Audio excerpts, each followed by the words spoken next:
pockets of resistance all around the planet. We've been fighting a long time. If you're listening to this, you are not alone. You are the resistance.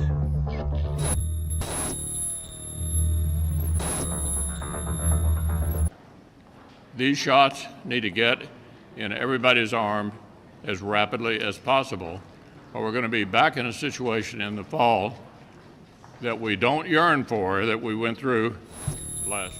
Our impulses are being redirected. We are living in an artificially induced state of consciousness that resembles sleep. These shots need to get in everybody's arm as rapidly as possible, or we're going to be back in a situation. These signals being sent through the poor and the underclass are growing. Areas of growth. We also work with quite a few staffing firms, and they're kind of the first ones to experience that growth.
Because you people and 62 million other Americans are listening to me right now. Because less than 3% of you people read books.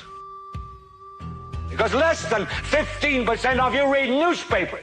Because the only truth you know is what you get over this tube.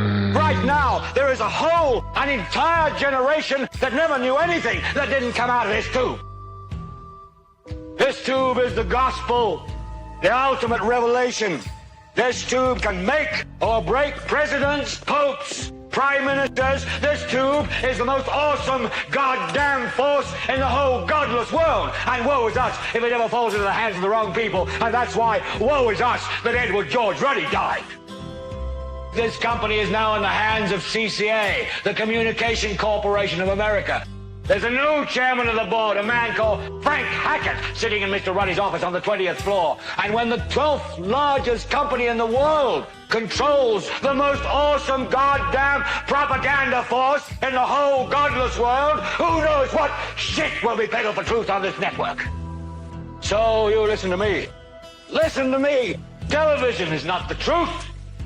Television is a goddamn amusement park. Television is a circus, a carnival, a traveling troupe of acrobats, storytellers, dancers, singers, jugglers, sideshow freaks, lion tamers, and football players. We're in the boredom-killing business. So if you want the truth, go to God. Go to your gurus. Go to yourself. Because that's the only place you're ever going to find any real truth. But man, you're never going to get any truth from us. We'll tell you anything you want to hear. We lie like hell. We'll tell you that Kojak always gets the killer and that nobody ever gets cancer in Archie Bunker's house. And no matter how much trouble the hero is in, don't worry, just look at your watch. At the end of the hour, he's going to win. We'll tell you any shit you want to hear. We deal in illusions, man. None of it is true. But you people sit there day after day, night after night, all ages, colors, creeds. We're all you know. You're beginning to believe the illusions we're spinning here. You're beginning to think that the tube is reality and that your own lives are unreal. You do whatever the tube tells you. You dress like the tube. You eat like the tube. You raise your children like the tube. You even think like the tube. This is mass madness, you maniacs. In God's name, you people are the real thing. We are the illusion. So turn off your television sets. Turn them off now. Turn them off right now. Turn them off and leave them off. Turn them off right in the middle of the sentence I'm speaking to you now. Turn them off. Their mouths are full of bitterness and curses, and in their paths, nothing but ruin and misery. And the fear of God is not before their eyes. They have taken the hearts and minds of our leaders. They have recruited the rich and the powerful, and they have blinded us to the truth. Our human spirit is corrupted. Why do we worship greed? Because outside the limit of our sight, feeding off us, perched on top of us from birth to death, are our owners. Our owners. They have us. They control us. They are our masters. Wake up. They're all about you, all around you. We are in control because basically we are not a political organization, we are an occult organization. We're working behind the scenes to manipulate the way that people think. The war that we are waging is a guerrilla war on the human mind. And we use musical frequencies, the dominant frequency, which I've referred to before, and symbolism and imagery to awaken dormant aspects of the human mind. What we're waging is a cultural war right now on every front, in music, in literature, utilizing the media against itself. We're using music because that's the instrument that young people respond to right now. We're doing propaganda directly to awaken the wolf. Politics is merely the puppet show of human beings, and we transcend that, but we are interested in the control of human beings for our own purposes. Concern for the homeless, particularly. We don't have any concern in helping people. As Adolf Hitler said, we seek to bring about a youth that has closed its heart to pity. All of the humanist values that Judeo-Christianity has encouraged, we want to wipe them out. It's led to democracy, social humanism, the idea of equality. All of this filth has to be wiped out if the human race is going to continue to take the next step in evolution. We Recently I was doing some research when I came across what looks like a very ominous United States patent, which was patented in 2001. What is ominous about this is that the patent is for something called manipulating a person's psychology and their physiology with nothing more than a standard TV or computer monitor. But to understand what it does, perhaps I should just let the patent speak for itself, that is, just read the abstract.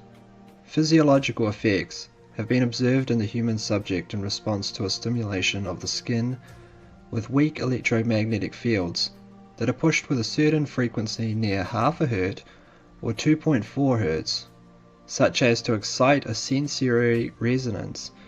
Many computer monitors and TV tubes, when displaying pulsed images, emit pulsed electromagnetic fields of sufficient amplitudes to cause such excitation.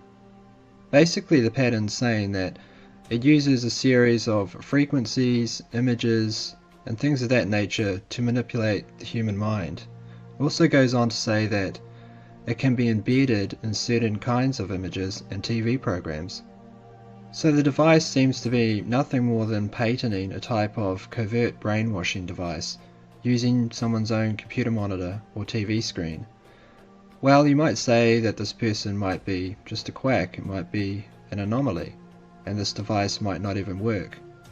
Since how much credibility does the person who filed the patent have? Well, the person who filed the patent is none other than a university professor of physics at the University of California. However, there is very little information on who he is at the university, since I couldn't find anything else but his name. This would lead me to believe that maybe his research is private or government related, but of course this is just speculation. But maybe you might say that his research he is doing into mind control might be nothing more than an outliner. Well, let's have a look at his other patents.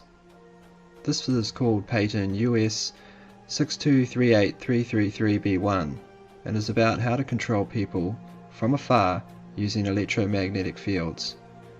The device stated in the patent uses what's called remote manipulation to effectively manipulate the nervous system of a human being at a distance of up to several hundred meters using a small portable battery-powered device.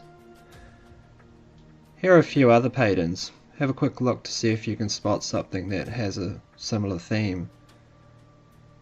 It would seem for the most part this guy's patents have to do with developing mind control, but doing it covertly so the subject doesn't notice, and with a focus on the central human nervous system using energy manipulation at a distance, all of which is covert.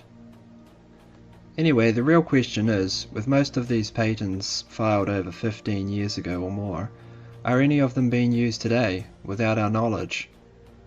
After all, the main thrust of all of the patents is to use them covertly. I'm out of my head, out of my mind, oh why? If you let me, I'll be out of my dress and into your arms tonight. Yeah, I'm lost without it. Feels like I'm always waiting. I need you to come get me out of my head and into your arms tonight, tonight.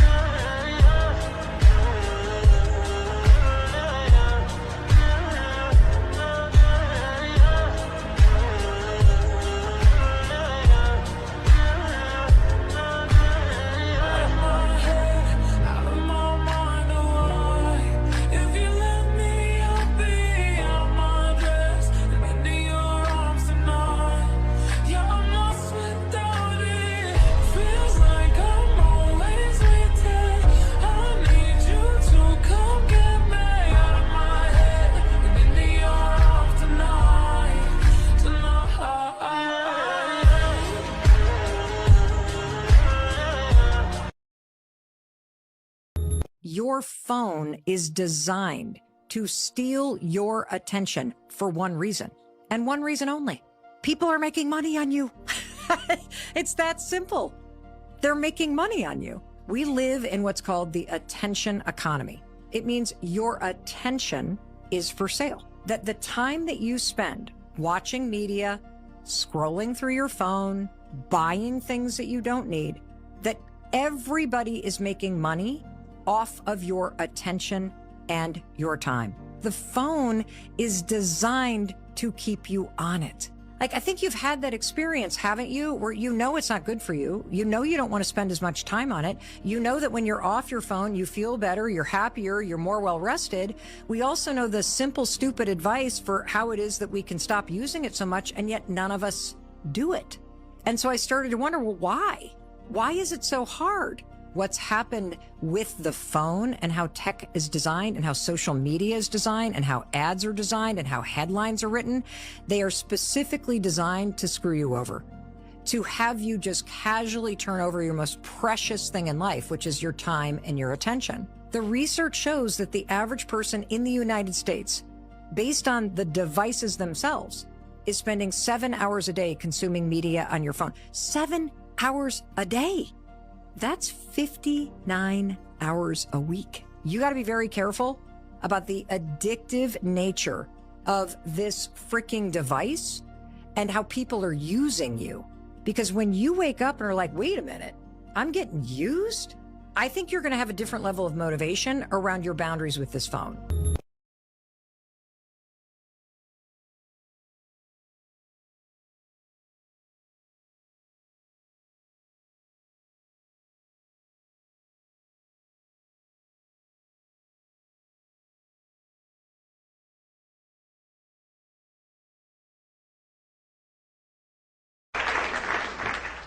This might just do nobody any good.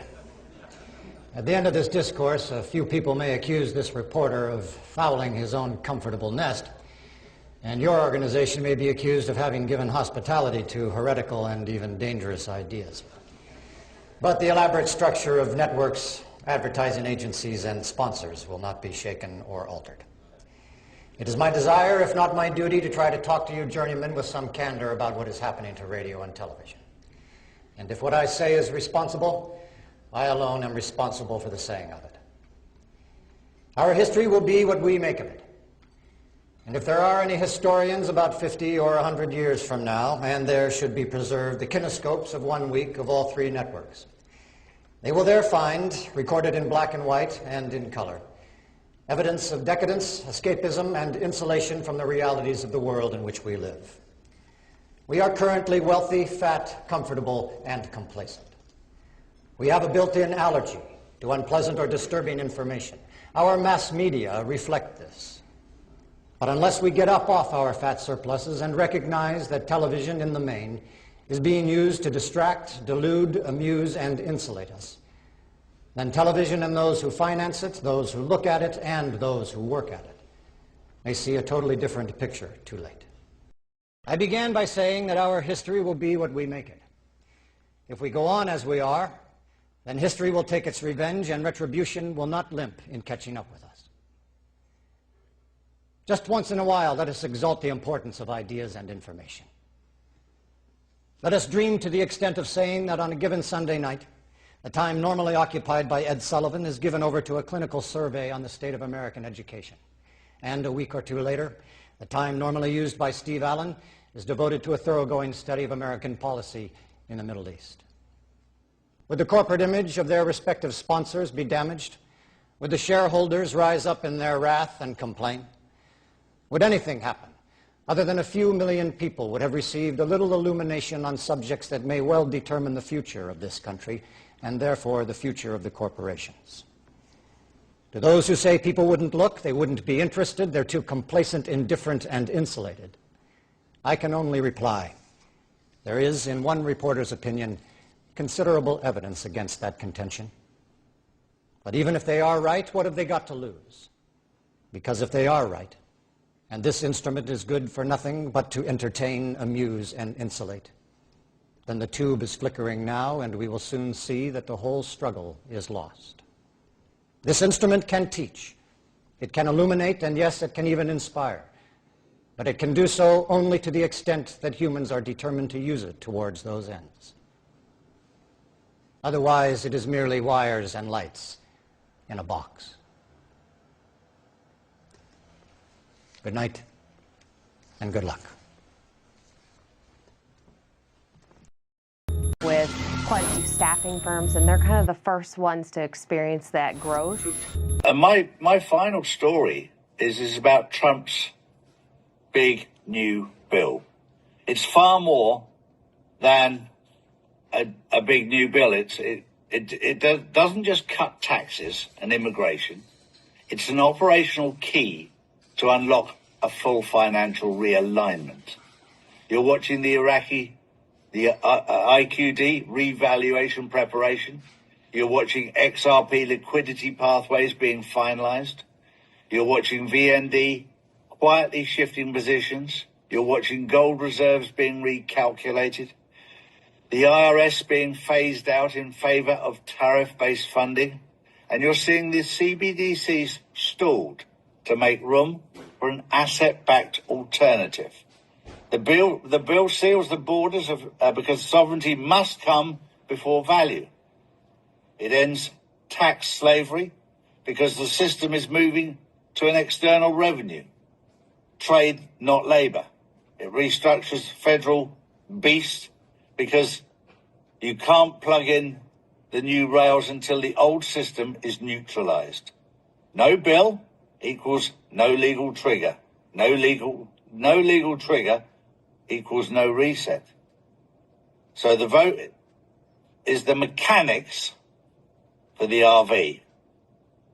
So there's some breaking news that is incredibly powerful right at this time. Keep your eyes open, keep your ears open. Things are happening, but you have to be spiritually awake to see it, because you won't see it on the mainstream media. You'll see it on our channel. You'll see it on other truth seekers channels who are aware of what's going on. Keep your eyes open, keep your ears open. It's happening. We see you tomorrow. Interesting concept. Parasites are demons, and when you start to compare the two, you'll see there's a lot of similarities. Parasites don't just invade your body, they hijack your nervous system, control us very easily. By definition, both are known to control their host and manipulate behavior. I mean, look at these things. They can influence your thoughts, the types of foods you crave, encourage sexual desires, even your dreams. So it's very possible these parasites act as antennas or conduits for these demonic entities. Archons, jinn, demons, whatever you want to call them. But think about it. Why else is there fast food, alcohol, and junk on every street corner? And then you combine that with chemtrails, pesticides, fungicides, microplastics, heavy metals. Think about what kind of influences you could be under. This could be another reason why they want us to all be sick, to make us susceptible to these demonic entities. These are the sources of addiction. This is why people can't break those bad habits or those vices. You ask yourself, why'd you do that? Why'd you eat that? Why do you keep doing those things you know are bad for you? Is it you, or is it the parasite forcing that self-destructive behavior? Now, even the Bible says some demons can only be casted out through fasting. Anyone who's done a deep fast knows those shakes of abstaining from certain foods. You're like a drug addict being revealed your true addictions. But then it gets easier as you starve those demons out. So this is what no one tells you about a parasite cleanse. Killing the parasites is just the first step. You still have to flush them out of your system, otherwise you're left with a bunch of dead worms inside you. Theory goes, parasites are actually demons. Kinda, yeah. Check this. They go into your body and f everything up. In the Bible, what does it say to release demons? What must you do? What? You must pray and fast. Why fast? There's nothing else coming in your body. Yeah, so the parasites Don't can't multiply, thrive. yeah. Now what do parasites do that demons are likely to do too? Parasites, they change your mood. They change your behavior. They make you crave bad food. They make you do bad behavior. What do demons do? The same thing. They change your mentality, they change your mood. They almost change your whole character. Yeah. What's the only way to take them out? Like they said in the Bible, pray yeah. and fast. I never really understood fasting until now. They literally survive off sugars. If the parasite keeps thriving on it, that's why we're so addicted to that stuff. Yeah. Because the parasite is making us want it more. If you look at microscopic images of a parasite, they look like monsters. Low-key. That's what demons look like. What's up, guys? What is going on? So, man, wanted to rap with y'all real quick, man, because it's becoming so apparent about some of the things that we talked about before. But it's something I wanted to reiterate, man, and talk to you guys about again, because I thought this was very important. And the reason I thought it was very important because there's some folks that I know specifically right now that are going through some things. All right, they're going through some things, man, and it's directly related to the walk and everything, right? So if y'all might recall, I told y'all there was folks that was close to me, family and everything that took it or whatever, and side effects have kicked in almost immediately. I mean, it was just like that. I told you my kid's mom, her cousin came down with that fast moving cancer, right? That came back and it took, like, these were perfectly healthy people. And then also her mom, she ended up having a stroke, okay, blood clot in the brain. Now her sister ended up coming down with MS. We make it sound in organized medicine that because we can label something, we really understand it. And one of my favorite examples is multiple sclerosis. You know, we claim that, and I'm a spine surgeon. For all my life, I did neurology evaluations. And we'd have somebody come in and they thought that it was their back or their neck, and I'd examine them and see them and think, no, that's not what's going on. Let's get, you know, this may be something else, thinking about multiple sclerosis or MS. So I would get an MRI of the brain and the spinal cord, and it would come back with a reading and I'd look at it too, but it would come back as a reading from the radiologist. Oh, there are plaques in the brain and the spinal cord, and that means MS. So what is MS? They never take it the next step, and what causes it? Well, finally, we have a really good pathologist, Dr. McDonald, down, I think it's in Florida, who actually did very careful sectioning of the brain and spinal cord and found out that 100% of the dead MS patients he had autopsied had parasites in their brain and spinal cord. Some of it was actually grossly visible to the naked eye. So we just accepted, over my whole 45 years in medicine, we accepted that the smart people at the universities were paying attention to this stuff. And what we're learning, thanks to COVID, I will say, is that they weren't paying attention, that this can't be by accident. One of the things, too, I'll say is that after 45 years in medicine and seeing them telling us things that are completely wrong over and over and over again, you finally wake up and realize this is not by accident. This is a long-term calculated plan to keep us sick for some reason and to kill us prematurely. Okay, so these are folks that I know that specifically have been hit with the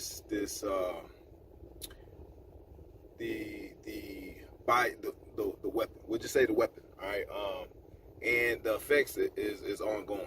It's ongoing. It's starting to speed up. I put some clips in here for y'all to see kind of what they talking about for people, man, and how it's becoming like more apparent that it is what we called it, what we said it was, and it's a weapon. Something's happening in Florida. Behind closed doors in labs and government offices, a small group of senior research scientists, including the state's own Surgeon General, Dr. Joseph Ladapo, are stepping out of the shadows. They're risking everything, their careers, their reputations, even their lives, to expose what may be the largest crime against humanity in modern history. These aren't fringe theorists, these are world-renowned experts backed by data and credibility, pointing directly at powerful figures like Bill Gates, Anthony Fauci, and the global health establishment. Their claim? The mRNA vaccines aren't just medical treatments, they're weapons of population control. According to official data released by the Florida Department of Health, in collaboration with scientists from MIT, something deeply disturbing is happening. All-cause mortality is surging, and the patterns can no longer be dismissed. The evidence is stacking up. The jab has already caused an alarming number of deaths. But the most chilling part? This might only be the beginning. Because according to the data, the death rate isn't just rising, it's accelerating. And if the current trend continues, we're headed towards a peak event so catastrophic, it could resemble a near extinction scenario. For years, the global elite have been openly telegraphing their plans to slash the world's population from over 8 billion down to a so-called sustainable 500 million. They've whispered it in white papers, printed it on guidestones, and spoken it aloud at global summits. But most people, they chose to look away, to plug their ears, scroll their screens, and pretend everything was fine. Those days are officially over. The veil is lifting, and the data is impossible to ignore. Just like in many parts of the world, Florida is now seeing a dramatic surge in excess deaths. And this time, it's not being swept under the rug. The study, led by Dr. Ladapo, Florida's Surgeon General, alongside 2 senior MIT research scientists, was published as a preprint on April the 29th. But this isn't just another academic paper. It's a series of devastating truth bombs, each one backed by official government data, and together they paint a picture that's impossible to ignore. MIT data scientist Steve Kirsch did not mince his words when he reviewed the findings. He called it a train wreck. As he wrote on his Substack, vaccines should never increase all-cause mortality. To earlier generations, that would have been common sense. But today, in a society anaesthetised by Big Pharma and manipulated by corporate media, that statement is treated as heresy. But here's the good news. Not everyone is asleep at the wheel. Governor Ron DeSantis and his administration are refusing to look away. They're digging into the data, confronting the narrative, and pulling back the curtain on what they believe is a global depopulation agenda, engineered, coordinated, and already in motion. Because now the question isn't, is this really happening? It's how far are they willing to go before the world wakes up? The mass injecting of more than half the world's population with that drug is the worst thing that has ever happened in the history of our species. And it has happened now. And I know that's very, very difficult for a lot of people to accept, particularly people who've had it. But we are now living in the aftermath of that. And the repercussions are going to go on, I'm afraid, for a very long time. It's not like, oh, lots of people died and now they've finished dying, and obviously we want justice. People will keep dying, keep being extremely ill, probably be infertile, affected in all kinds of different ways for years and years, I'm afraid. And people have to kind of accept that thing took place. And anybody who was involved at any kind of high level with making that happen is not your friend. When the FDA asked the federal judge to delay the release until 2076, over 50 years from now, I can't hear a record skip at that point. Say that again, because the people thought this was a joke. This is real. As Dr. Peter McCullough explains, the science is finally catching up. Peer-reviewed studies, real research, not pharma-sponsored PR, are starting to arrive at the same chilling conclusion. The spike protein is a bioweapon. Not metaphorically, not hypothetically, but by the strict definitions used in military biowarfare protocols. As a doctor, I have never seen something so injurious to the human body. It invades the brain. It invades the heart. It causes brain and heart damage. It invades the bone marrow. It stimulates antibodies to actually start to attack our own platelets and our other cells in our body. It causes blood clotting and damage to blood vessels like we've never seen. Data from University of Pittsburgh suggesting it causes cancer. Since when do we have a protein that actually injures the brain, injures the heart, the bone marrow, the immune system, causes blood clotting, and potentially causes cancer in a single protein? It's a weapon. In fact, there are 3 papers, one by Farkas, published in Military Medicine, and 2 by Yen, published in preprint. They've actually concluded it is a bioweapon. It is a bioweapon. According to strict military criteria, it's a bioweapon. Never forget how they treated us while pushing this military-grade bioweapon onto the world. They locked us in our homes. They forced experimental injections into millions of arms, under threat, coercion, and lies. Then, they tried to seal the data until the year 2076, because they knew. They knew what they had done, and they were terrified of what would happen if the truth ever saw daylight. And when we dared to ask questions, they didn't answer. They silenced us, mocked us, punished us. Across the world, from China to the US, Europe to Australia, officials fell in line. They danced to the tune of the global elites and turned authoritarian overnight. Not to protect us, not because we broke any laws, but because we refused to wear masks that didn't even protect anybody. Because we refused to kneel. And that to them was the ultimate crime. Independent thought and refusal to submit. Oh, get off of me! Get off! Let go of his vest. Let go of his He's choking me! He's choking me! What the f***? Let go of his vest. Me! Get the f*** off him! Stop! You get the f*** off me! What are you doing? You just kicked me. You're choking me, dude! What the f***?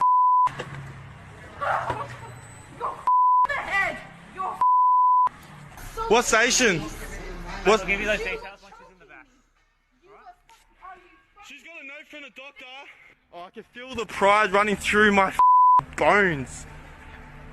Big ass egos. So they brought the full weight of the system down on us. Censorship, job loss, arrests, digital blacklisting. All for asking the most basic questions. And given how much the elite were hiding, it's no wonder they ordered their enforcers to be so heavy-handed. But here's where it gets darker. Because what your family doctor, yes, the one you've trusted for years, and your child's paediatrician are covering up right now, makes the last 4 years look like a trial run. The real show is just beginning. And once you hear what they've been keeping from you, you'll never look at the system the same way again. Don't go anywhere. We'll be right back with all the details. So, given everything we now know, and the slow motion disaster unfolding right in front of our eyes, how can they possibly justify continuing to push mRNA vaccines on us, and worse, on our children? Well, the answer is simple. They can't. At least, not honestly. So instead they lie, they censor, they gaslight, and they double down, because the truth is too dangerous for them to admit. Ever wonder why your paediatrician gets visibly upset, or even threats to kick you out of their office, just for asking questions about the childhood vaccine schedule? Well, as RFK Jr. explains, there's a very specific reason for that. And once you hear it, everything starts to make sense. Part of the responsibility of being a parent is, unfortunately, is to not trust everything your doctor says, and to understand that the medical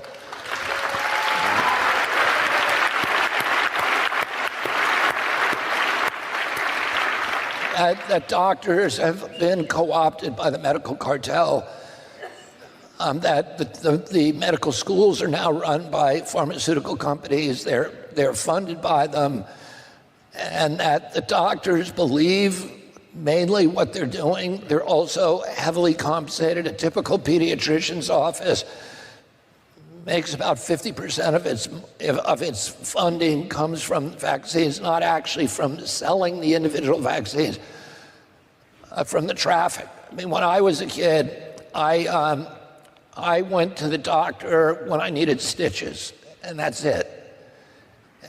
And today, every kid goes to the doctor at least 10 times to get their vaccines, and that foot traffic in and out of the office is a major part of the business plan for the pediatrician office. And they're also then rewarded by Blue Cross Blue Shield, which has a reward schedule for pediatricians who vaccinate 80 or 85% of the kids in their office. Get these giant bonuses, I think $40 or $400 per kid, huge amounts of money, hundreds of thousands of dollars that they make, making sure that 85% of the kids are vaccinated, and that's why they throw you out of the office if you fight back.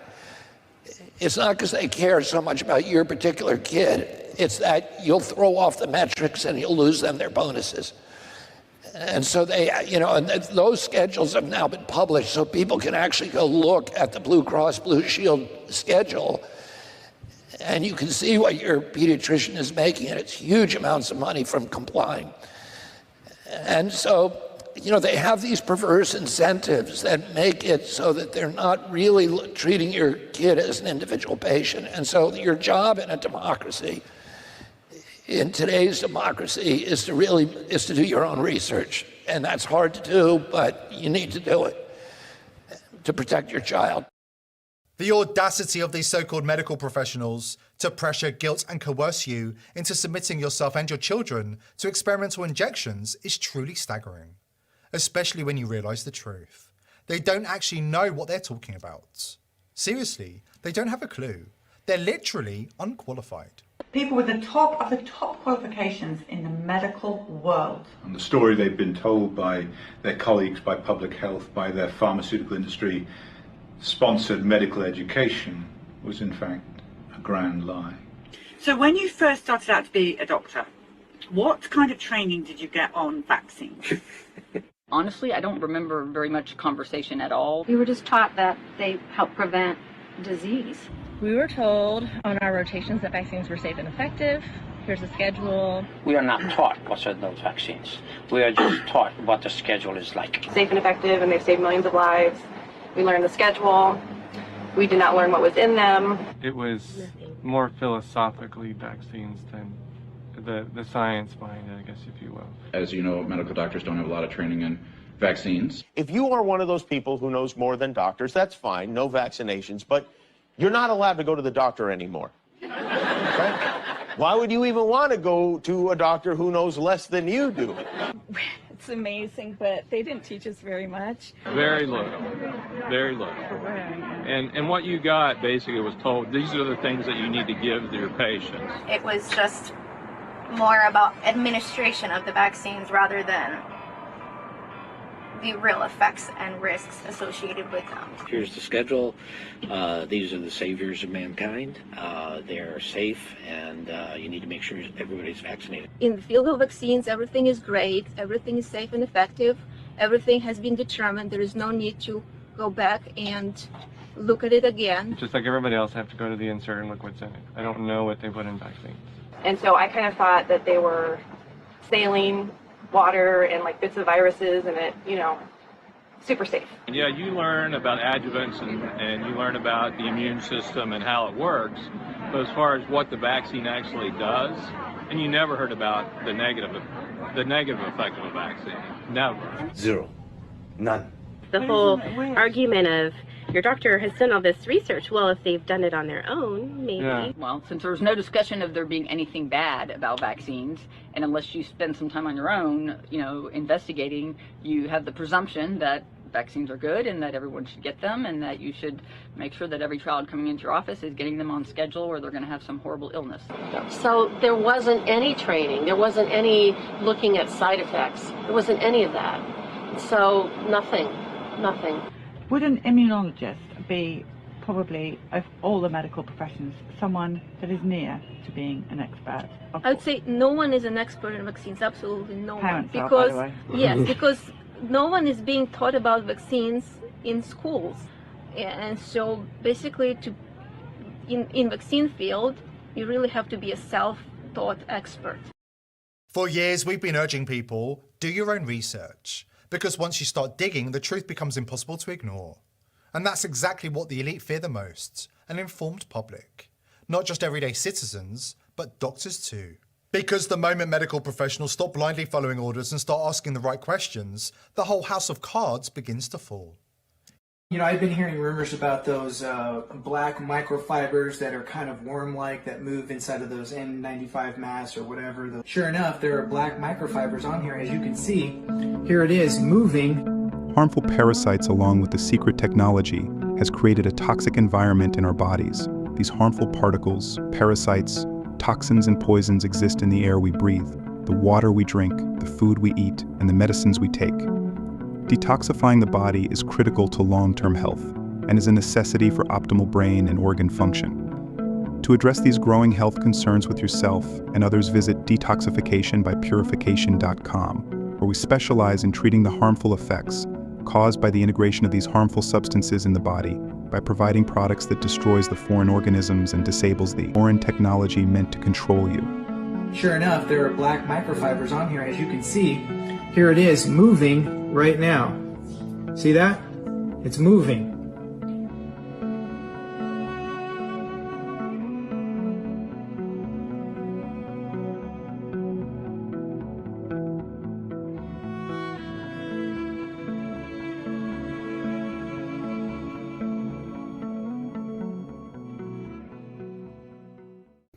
Alright, now, the crazy thing about it, guys, I told y'all, and y'all have to understand this. I went over this many times. You have to understand what I've always told you. We don't understand this world, okay? I keep on telling you, I keep on reiterating that. We don't understand this world. Everything that you've been taught and everything you've been told is a lie, okay? We don't understand how this realm works. We don't completely understand frequency, hertz. We don't understand the biorhythm of the body. We don't understand the biorhythm of the earth. We don't understand the solar system. We don't understand the atmosphere. We don't understand the spiritual realm completely. Heaven, hell. This is all frequency related stuff. You see what I'm saying? Also, manifestations and things. There's stuff that we can do here, stuff that's going on here that we do not quite understand. Okay, and some of you have no clue. If you've been rocking with me, you know some of this stuff to some degree. Like some of this stuff is starting to make sense to you. But I don't have all the answers. I give y'all as much as I know, and the stuff that I've been researching myself, I lay it out in the best way I can so that you guys can absorb it and start to at least practice some of the different methods and things that might help you far as health-wise, as far as evolving spiritually, as far as mentally, raising your IQ level, okay? Because these things here have been lowering, purposely lowering people's IQ.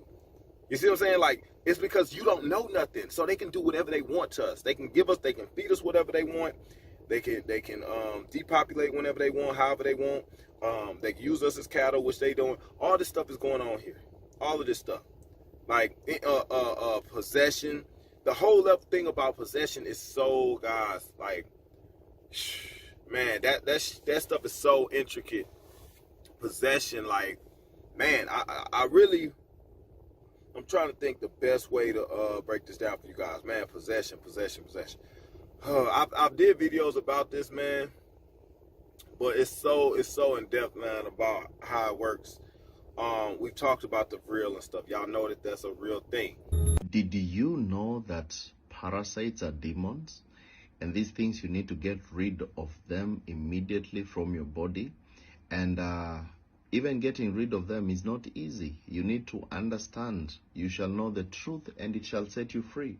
Now, my friends, demons and parasites, they have similar behaviors. And when you see what the Bible says about demons, it's exactly what parasites are all about. And when you watch closely and you're keen to understand, my friend, you will get to know that these things that we call parasites are basically just embodied spirits. They are spirits, they are demons which are living inside people. They are possessing people inside them, and people do not know how to get rid of them. Now, I'm going to give you a couple of comparisons between demons and parasites, and you're going to tell if really these things are demons, all right? Now, first and foremost, you have to understand that demons infiltrate and they inhabit individuals or spaces. Those are demons. For example, in the book of Mark chapter 5 verse 9, Jesus asked a man who was possessed by an unclean spirit, "What is your name?" And the answer saying, "My name is Legion, for we are many." You see? So this man was inhabited by a demon. So demons, they inhabit bodies. And what do parasites do? Likewise, they do the same. Parasites infiltrate and inhabit a host, living off the host's resources. You see the comparison there? Again, demons, they are known to cause destruction, all right? Destruction of things and destruction of people and things like that. So demons, they seek to destroy their hosts, as seen in the book of John 10:10, where the Bible says, "The thief comes not but to steal, to kill, and to destroy." That is the work of demons. And what do parasites come to do? Parasites weaken and eventually destroy their hosts by draining them of vital nutrients. You eat, the parasite eats. You know, you eat this. Have you ever seen some children, especially in malnutrition area? You will find that the children have reached to a point that the tummy is so big, you think they are eating to get full, but it is malnutrition. It is full of tapeworms, full of things which are just eating, destroying this child.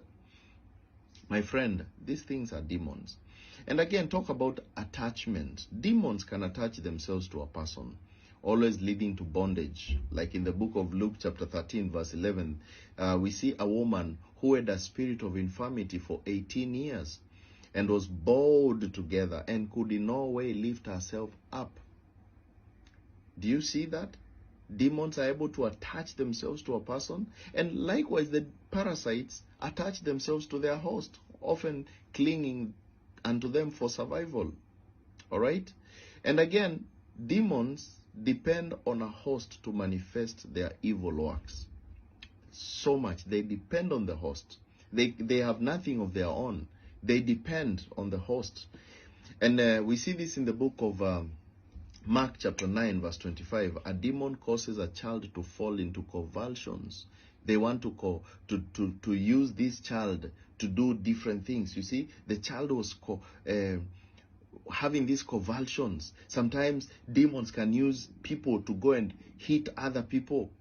And that's why we have been told all the time, when you see people behaving weirdly, don't always think it's them. Probably it's the demons, probably it's the parasites, because parasites depend on a host for sustenance, to be able to do their own things, and they are unable to survive independently for long periods, and they need to reproduce. That's why you see people who love doing sinful things. For example, people who are promiscuous. The demons, the parasites, they want to procreate. They want to become more and more. So what are they going to do? They need to give you those tendencies. Because remember, there is even a parasite called T. gondii, which goes all the way to the brain and influences your thoughts. So you think you're the one who is sexually active. You think you're the one who loves stealing. But it's the parasite which is literally telling you, go and steal. Go and do this, go and do this, go and do this. They influence you. Is it not just exactly what the Bible tells us about demons? They influence you, because demons are often invisible, and yet their influence is felt. Look at Ephesians 6:12, which says, for we wrestle not against flesh and blood, but against principalities, against powers, against rulers of the darkness of this world. Things that we cannot see. You can't see it. It is inside you, giving you some instructions, but you cannot see. That is what we are fighting against. And parasites are often microscopic, or they are hidden, and yet they significantly affect the host. Now, let's talk about distortion of identity. Did you know that demons distort the identity of a person? As seen in the book of Matthew chapter 8 verse 28, where two demon-possessed men were described as exceedingly fierce, so that no man might pass by that way. You find someone is so angry all the time. Someone is always very manipulative, very cheeky, a liar, a thief. But it is basically parasites, demons. Because parasites can distort the health and behavior of their host. Have you ever had this kind of malaria whereby people become as if they have gone nuts in some way, and some kind of diseases like schizophrenia, we know bipolar diseases, this type of diseases whereby you wonder, what is this? And this is not a medical advice video, so I'm just explaining about demons and parasites, all right? So now, you see, they distort the health and the behavior of their host, making them unrecognizable over time. And again, they are very resistant to removal. It is very hard for you to get them out. Demons resist removal. Likewise, the parasites resist removal. All right? And when you look at demons resisting removal, sometimes they require spiritual authority to cast them out, and also something else different. Remember what Jesus said in the book of Mark chapter 9 verse 29. Jesus said, this kind can come forth by nothing but by prayer and fasting. You see, Jesus said you need to fast to get this kind of demons out of you. Why? When you look at it scientifically, we always know that one of the best ways to get rid of parasites is fasting. And when you get rid of parasites through fasting, your mind gets clear, your body gets strong, you loosen up. Most of the people that I see in churches today, some people are so bulgy, and then you ask yourself, really? Really? I'm not saying that it's bad to be bulgy, but at the end of the day, get rid of some of these parasites. And also don't think that it's only about being bulgy, even being so thin. There are other parasites which make people so thin. All you need to do, my friend, go and fast. Get rid of those worms. Get rid of all those tapeworms. They're the ones who are really giving you all this hard time. And when you understand this, my friend, we'll have a very beautiful place to live and very beautiful moments. They also cause sufferings. Remember, demons cause physical and emotional suffering, like the way the Bible says in Matthew 17 verse 15. A father describes his son saying, Lord, have mercy on my son, for he's a lunatic and so vexed. For oftentimes he falls into the fire and into the water. You see? So they cause suffering. These children, this child was always falling into fire and this and that. And likewise, the parasites cause physical suffering, leading to diseases and other health issues. And of course, demons can influence others through the actions of the host. All right? The host, they can influence others through the actions of their host. Like in the book of Acts, chapter 19, verse 16, the man possessed by the demon leaped on them. The Bible says he leaped on them and overcame them. Come here. He overcame them. Parasites likewise can spread from one host to another through sexual intercourse, through different things, maybe, contaminated food and things like that. They go from here to there, here to there. Is it not just exactly the same thing? And finally, opposition to life. Demons always oppose the spiritual and physical well-being of a person. As seen in 1 Peter 5:8, the Bible says, be sober, be vigilant, for your adversary, the devil, as a roaring lion, walks about seeking whom he may devour. The parasites always oppose the health and the life of their host, living at the expense of the host and his well-being. My friend, get rid of those parasites in your tummy. Get some fasting. Do some detoxing of your body, and you get out some of these demons. My friend, you shall know the truth, and the truth shall set you free. Hope you're set free. The Black Eye Club. Now, it's been pointed out, guys. I know y'all seen the Pope is gone, all right? But now they got a new Pope in place, and guess what? Yeah, he just happened to be part of the Black Eye Club. Now, I showed y'all the basketball player, Shai Gilgeous-Alexander. Okay, and how he just been going off. He the MVP all of a sudden, but guess what? Black Eye Club, right? Y'all like, yeah, what you mean Black Eye Club? You don't know about the Black Eye Club. I don't know if I can go into it. I don't know, I might put this in the video, man, because people need to know. But the Black Eye Club, let me break it down real quick for those that don't know. The Black Eye Club, man, is let's say Hollywood entertainers and stuff like that have been basically body snatched. All right? They've been body snatched. When I say body snatched, man, yeah, like the stuff you think is fiction is really non-fiction, man. I'm trying to tell y'all, like, this world is not what you think.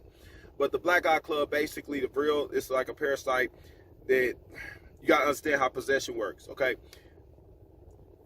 Consciousness, all of that, man. Like, I'll be trying to figure out the most eloquent way to break this down to y'all. Okay, so so y'all gotta look, man. Pay attention to his eyes. You see that? So these are what we call hybrids, man. And they have the technology. Y'all gotta understand they have the technology. We sit and glorify these superstars. If you look at a lot of these superstar athletes and stuff, man, they got this stuff going on with their face. Strange anomalies with their faces. You have to pay attention, man.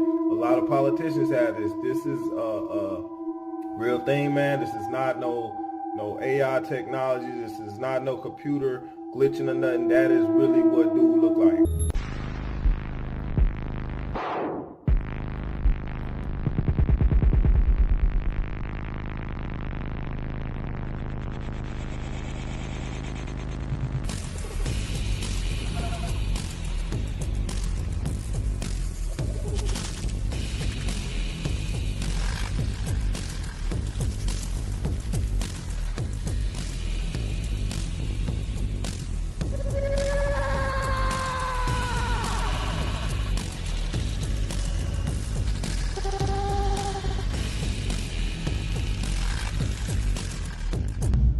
Human design.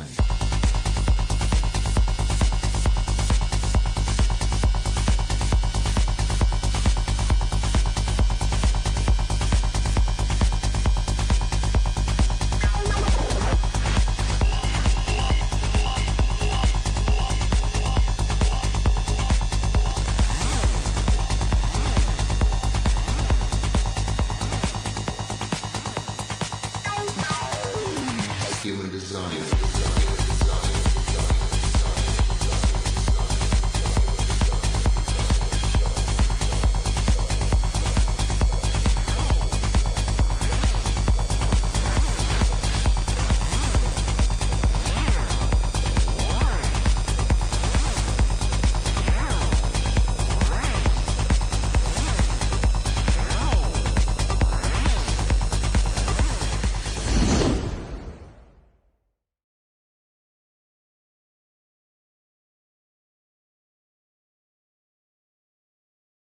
Instagram with the V for Vril. Vril means they are lizards. We see the Vril Society, the Nazis were part of the Vril Society. Forget that Nazis, they don't actually exist, they're just all Vril. They're no different than the American government now, every other government now. They are reptilian demons, they're not human, they don't have a soul like we do. It's one of the reasons they hate us. They are the descendants of Cain, as in Cain and Abel. We are the descendants of Seth. Cain turned out reptilian, and he is cold-blooded. That's why they're called blue bloods. Here's Obama. They use the DNA of King Tut. This is Carly Clough, so she's got one eye closed like Eye of Horus, but she also has the V by the eye because she's real chipped in the eye. Jeff Bezos, again, showing you his real chipping didn't go too well. Bill Cosby, too. This is that 80s show about reptilians who posed as human, and while pretending they were human, tried to take over and ate humans. And there's Samuel L. Jackson, also Vril, showing you very clearly by putting the V by his eye. Here's how the droning process works.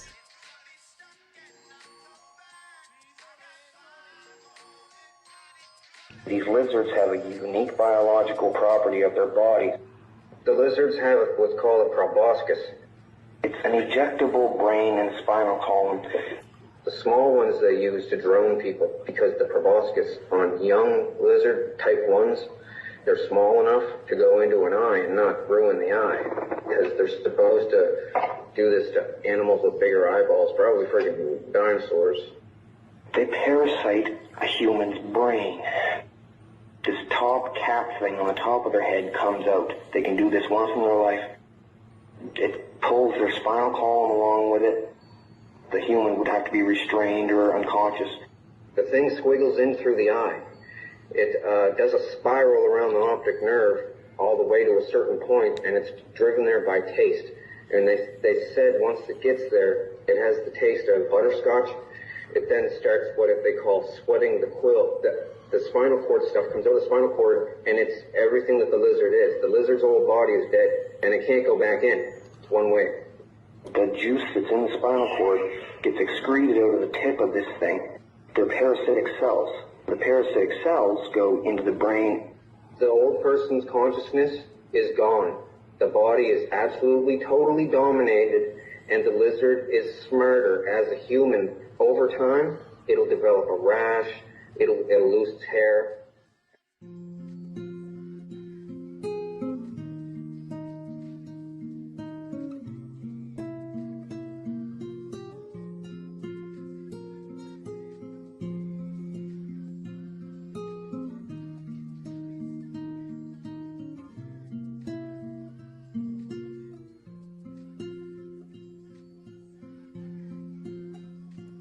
I am open, I am free, and my life is breathing me as I surrender to the will of the divine.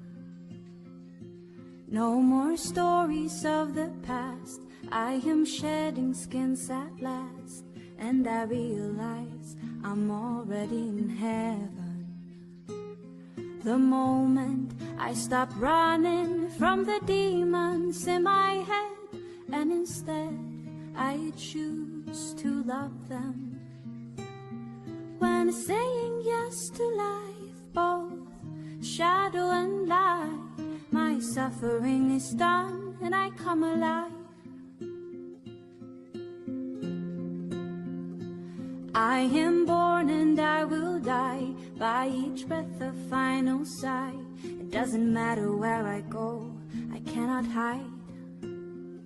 But when I find my sense of peace, I can walk through hell with ease.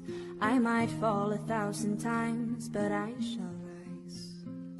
And the moment I stop running from the demons in my head, and instead I choose to love them. When saying yes to life, both shadow and light, my suffering is done and I come alive. I want to feel it all. I wear my heart on my sleeve, saying, here I am, can you see me? Oh, I am beautiful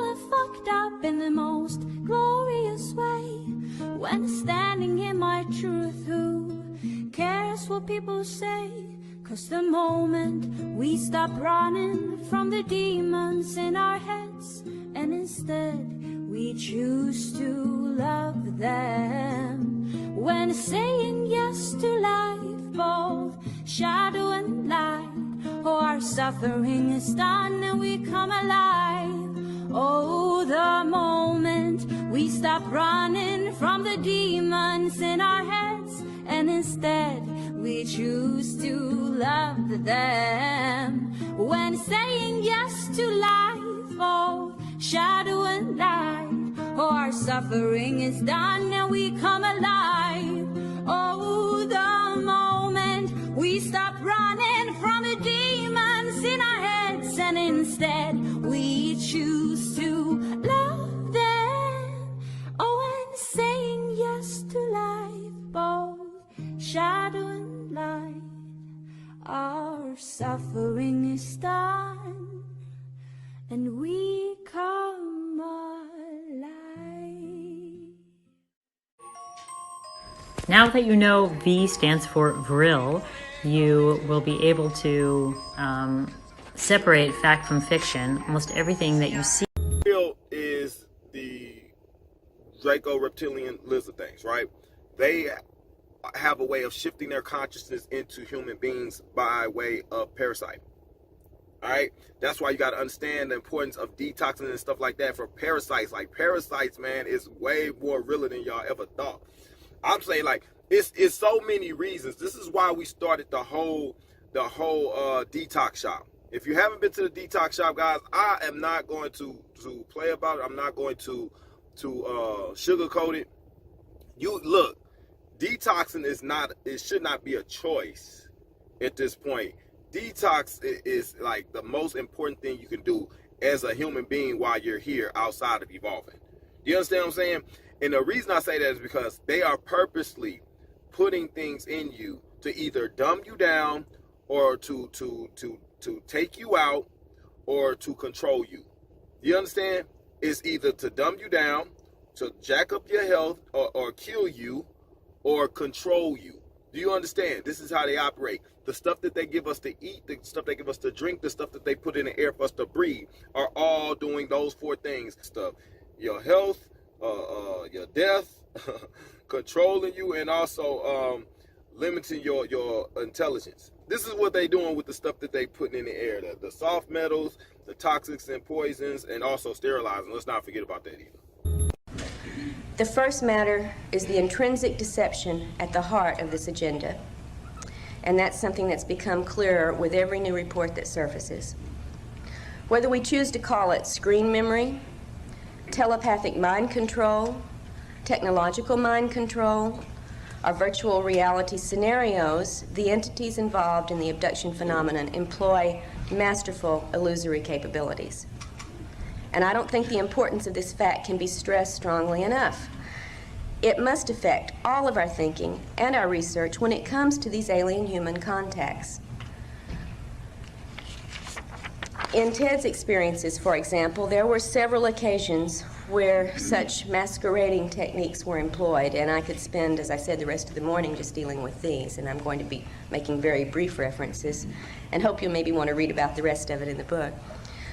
One instance involved the appearance of Ted's deceased grandfather on board a craft into which he and his grandmother had been taken when Ted was a young boy.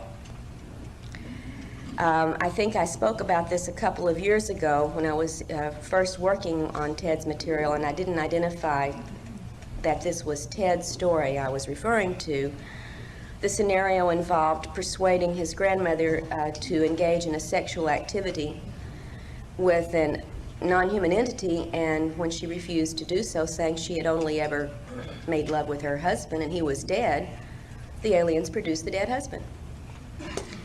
In another instance, Ted watched a scenario that surely was not occurring in normal reality terms.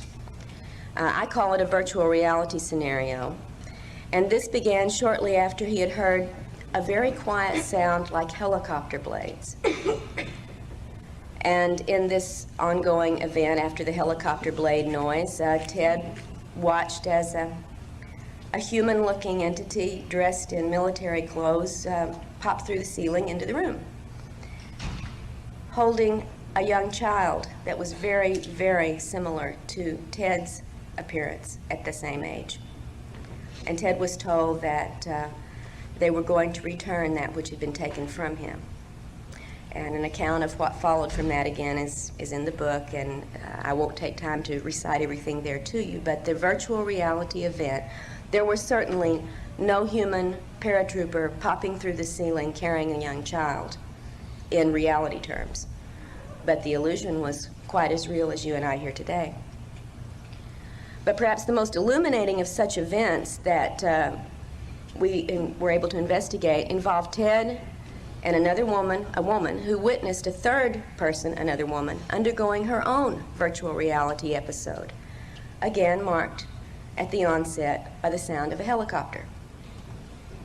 Now, some of you may be quick, as they say in the OJ trial, to rush to get judgment on this and conclude that these events were generated by some terrestrial, governmental, or military covert mind control operation. After all, we've got helicopter blades out there.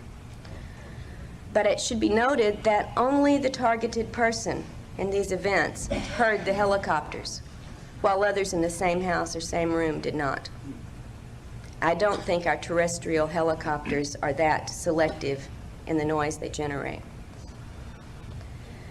I believe now that the reported and confirmed details in all of these reports are strong evidence against accepting consciously recalled alien encounter reports at face value because of the illusion capabilities, because of the screens, and because of the virtual reality technology that we have witnessed being manifest by these entities.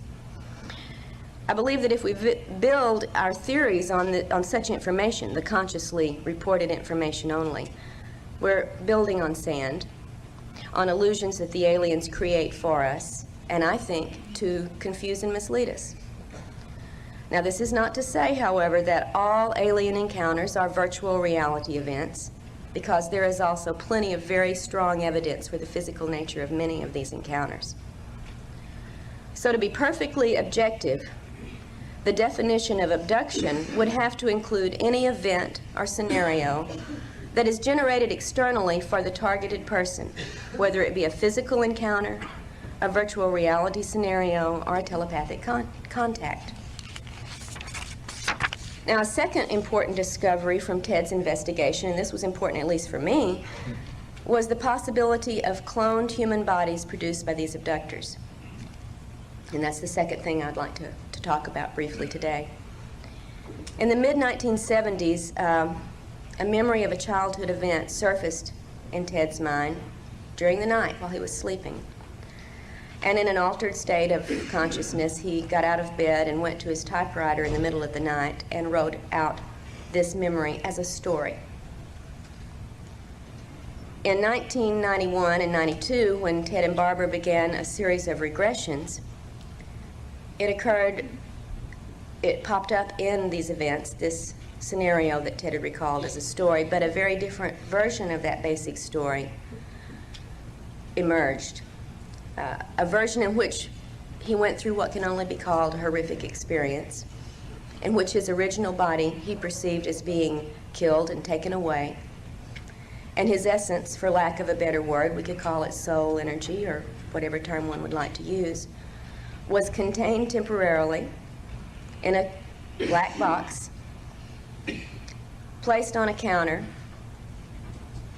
and transferred shortly thereafter into a cloned copy of young Ted's body. This was his perception of what occurred with him, and this is the first time I had ever heard of such things really in any detail. Now, when we made our external investigation, interviewing people who were part of Ted's family and friends at the times many of these things occurred, several pieces of corroborating items did come out, all of which I tried to present fully in the book, but just briefly, one of the most telling, for me at least, was interviewing Ted's mother. And at the time that Ted recalled being transferred into a different body, his mother recalled the suffering he went through for weeks afterwards, feeling that his body was on fire, having to soak him repeatedly in ice water, trying to bring him some comfort, and noting that the childhood diseases that Ted had had before the cloning recurred afterwards. So they got all these different methods that's been deployed against you. The powers that be to run this world, this earth, this world that you don't know nothing about, that you're not supposed to know much about, they're doing all this stuff on a regular basis to you. And they deploying, they got frequencies and hurts and things that they sending out to affect you. Now, we just start to understand the spiritual being, because we spiritual beings first understand the body is nothing but a container for the soul. Do you understand what I'm saying? Your body is nothing but a container for the soul. Okay, and that's how they look at you. It's you just riding in this vessel. I'm just riding in this vessel for this little time being. But you got to take care of the vessel. You understand what I'm saying? But also you got to take care of your spirit. And your spirit, that's the main thing that they want to get. They want to harness your energy. They want to harvest your energy. You see what I'm saying? Like you got these energy vampires and stuff, man. Anyway, like I said, we're talking about the parasitic part. The real lizard, man, they are able to shift consciousness into you and take over you with these parasites. That's how you got the Black Eye Club. So the new Pope is like he's part of the Black Eye Club.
right? I showed you Shea Gilgeous Alexander. Like, that dude, he done been rocking a black eye like half the dang season.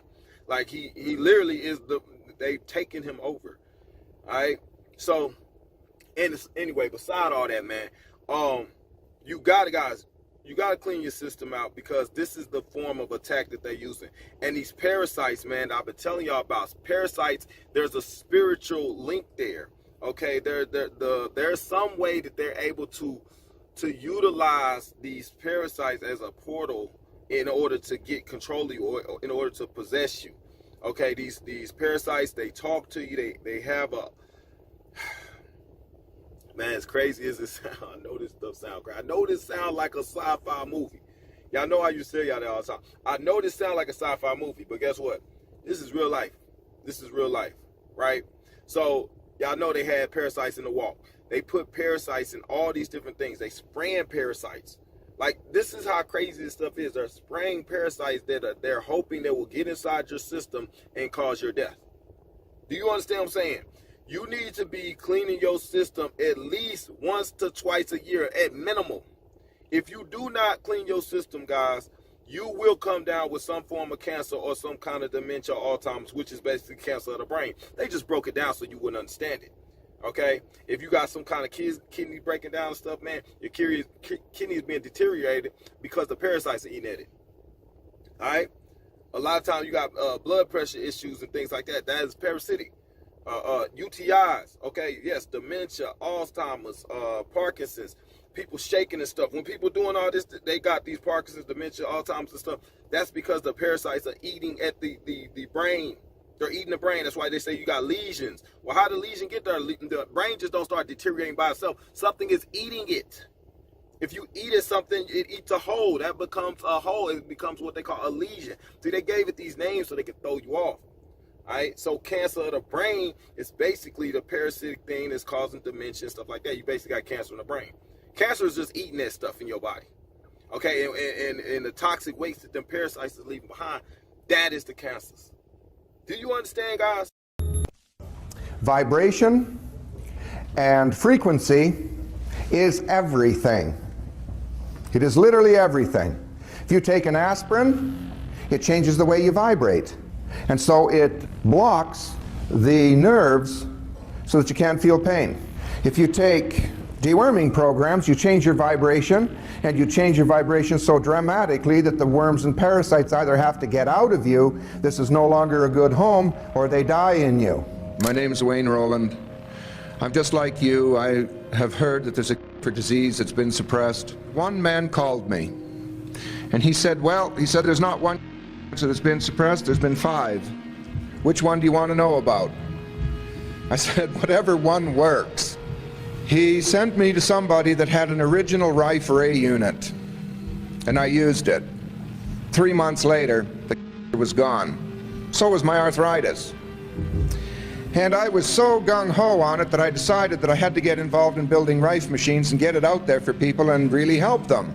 So I started doing research into the Rife technologies, and I found another man who really knew quite a bit about Rife and had all the frequencies and everything, and I went to see him and paid him a little bit of money, and he became a friend of mine. His name is John Sajeka, and John Sajeka showed me that I wasn't using the Hertz rates to get rid of cancer at all. And that upset me, because I paid good money for this. Now, and why did the cancer leave? And I looked at the Hertz rates that I was using, and lo and behold, there were Hertz rates to get rid of worms and parasites. It turned out that the lead poisoning was giving a bed for parasites to breed in furiously, and it was their waste that had given me. I was absolutely in shock. And the more research I did and the further I got into this, the more I found out that pretty much all disease is caused by worms and parasites. Parasites are demons, and when you start to compare the two, you'll see there's a lot of similarities. Parasites don't just invade your body, they hijack your nervous system, control us very easily. By definition, both are known to control their hosts and manipulate behavior. I mean, look at these things. They can influence your thoughts, the types of foods you crave, encourage sexual desires, even your dreams. So it's very possible these parasites act as antennas or conduits for these demonic entities. archons, jinn, demons, whatever you want to call them. But think about it. Why else is there fast food, alcohol, and junk on every street corner? And then you combine that with pesticides, fungicides, microplastics, heavy metals. Think about what kind of influences you could be under. These are the sources of addiction. This is why people can't break those bad habits or those vices. You ask yourself, why'd you do that? Why'd you eat that? Why do you keep doing those things you know are bad for you? Is it you, or is it the parasite forcing that self-destructive behavior? Now, even the Bible says some demons can only be casted out through fasting. Anyone who's done a deep fast knows those shakes of abstaining from certain foods. You're like a drug addict being revealed your true addictions. But then it gets easier as you starve those demons out. So this is what no one tells you about a parasite cleanse. Killing the parasites is just the first step. You still have to flush them out of your system, otherwise you're left with a bunch of dead worms inside of you. Like, I'm not a doctor, but I'm telling y'all these are facts. And anybody come out and give y'all the right information, they dispose of them. Because they don't want to mess with the depopulation program. They don't want people messing with the finances that they making off of this stuff. But that's just one side of it. You have to also remember that the parasitic part allows for the possession. Okay, these parasites, man, it's a spiritual connection with the parasites and demons, or what you want to call demons, whatever, man. But it ain't so much as demons. It's just like spirits can travel in and out.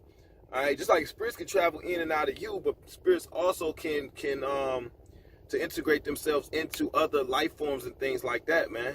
You know, explain this in a presentation. Also, I want to connect with you guys, and that's important to me as well. So, having said that, what you see right now is the Eye of Horus. And if you look at it very closely, you realize it is the eye of a serpent. And within the eye, you'll see, like, it looks like a worm that's going inside the eye and encircles the eye and comes out of the eye. And what that is a real spirit. Now, the real spirit is like if you see it in reality, in your face, it looks like a black, phlegmy-like spirit. And it goes into the left eye, and it implants itself. It implants itself almost like the way a serpent would. It plants their eggs in like a nest, and that's what it does in the pineal gland of the human host. And what happens then? The person's third eye opens, it cracks open because of the real spirit, and this person is given these abilities, these phenomenal abilities, psychic abilities, all kinds of, this is how people who are musicians get their inspiration, and all these sort of things that happen. This is how people discover things like the atom bomb. This is what happened with Einstein. So this is what this real spirit does, and this is why it's very intoxicating and for these people. This is why they want to receive it. They want to have the gift like the gods, so, but unfortunately the Bible tells us this is going to backfire, because they're going to see things, as the Bible says, that will cause their hearts to fail. And so with that said, in order for you to receive this real spirit, you had to have taken the mark of the beast. Now, of course, in ancient Egypt, the mark of the beast was not in the form of a chip. The chip wasn't made manifested until, of course, modern times. But back in ancient Egypt, it was implied consent to be part of the army of darkness. So with that implied consent and with sacrifices and certain rituals, they were able to prove that they can receive the real. Now, the Antichrist wants these people to actually take the chip. So these people you see with the black eye have actually taken the mark of the beast. And this is why I say, another reason why I say it is fruitless to pray for these people, because the Word of God says once they take the mark, that's it. There's no turning back for them. You know why? Because once this infests them, they're completely taken over. They have given their entire vessel to darkness, and that's it. And that person is gone. It's almost it's what the Bible says. These are like dead man's tombs. You're looking at these celebrities, but inside it is a complete dark spirit that took over, that makes them feel like gods. But eventually the party is over, and they start to see exactly what they bought. when they sold themselves off to Satan. And every single one of them at one point regret it, because the veil is removed and they see exactly what's been operating in their life. They see the lies that's been against them. They're not going to be gods, because what Lucifer promises them, the Antichrist, Satan, whomever you want to call them under this umbrella of wickedness, they promise them to be gods, like the pharaohs, like Nero, like all these. They promise them these things that they will have. And I mentioned this in another video, that they'll enter into the eternal golden city, where they will defeat Jesus Christ and have this eternal golden city where everyone are gods. But this is a lie. This is a lie. Now they realize at one point that they have been sold the bill of goods. And once they take the mark of the beast, it is too late. That's it. Which is why many of them fall into a deep depression, why a lot of them fall into a psychosis, why a lot of them are constantly on drugs, because they do not know what to do with themselves, because eventually these spirits just completely take over, and they're living a walking hell even before they actually go to hell. So with that said, I just wanted to bring that to your attention, and mostly because my point is this, that prophecy has been fulfilled. And I'm going to say this, that I absolutely believe that any moment Jesus Christ can come get his people. That's how much prophecy has been fulfilled. And with that said, have a good day and God bless. I've did videos about this before, man, so I don't know if I'm gonna go all in depth, but I just wanted to point that out. But right now, yeah, like the folks that I know that took the walk, they're having parasitic problems, but we know that they put a parasite in the walk, and these people are having these new type of parasitic issues. All right. But we also remember, I did the video, we was talking about people that took the walk started acting differently and stuff, right? So what would cause them to act differently? Possession, all right? If a parasite, see, and we got to get away from thinking we know stuff, because we ain't been told what's really going on. These parasites are able to control us. They control your habits. They control your sexual desires, your eating habits. Like, they control your behavior, your moods, your attitude. Demons, reptilians, real lizards, just a facade for the real enemy, the parasite. And guess where the parasite is? Within. Demons. What are they? The stuff of fantasy fiction, horror flicks, bedtime stories, bad dreams. The imagined shadows that occupy our closets and that's what we call manifestation. take his power away. What else can you do there? I take our joy away. Make her not want to be around her children. Burn him again and break his will down. All mammals that interact with humans have a schedule for routine treatment of parasites, except for one. Are you a mammal? When was the last time you were prescribed a schedule to be routinely treated for parasites? The immune system of all mammals naturally fights off parasites. Yet, all mammals except one are still given a schedule for routine treatment of parasites. COVID that says that a mixture of medicines, including the controversial horse dewormer that has poisoned hundreds of people nationwide, is now recovered. We immediately threw the kitchen sink out, all kinds of meds, monoclonal. I can see that this desire for anal sex. Toxoplasma gondii, a parasite that infects cats and can also infect humans. T. gondii can cause changes in the behavior of infected mice, making them more likely to be attracted to cat urine. This increases the chances that the mice will be eaten by a cat, which is the only way for T. gondii to complete its life cycle. I got interested in doing a parasite cleanse. So about 2 weeks into the cleanse, I noticed that the sugar I was using in my coffee was making me feel sick to my stomach. This was totally new to me, as I've always used sugar in my coffee and indulged in sweet things daily. When I noticed this, I stopped using sugar, and to my surprise, the coffee tasted great without it. It turns out that sugar cravings are a symptom of parasite infestation, because sugar is one of the parasite's favorite foods. This experience confirms something I had read about, how parasites can control what you think you want and make you crave what the parasite wants. I realized it wasn't me craving the sugar. It was the parasites that wanted it, and they had some way of making me think that I wanted it.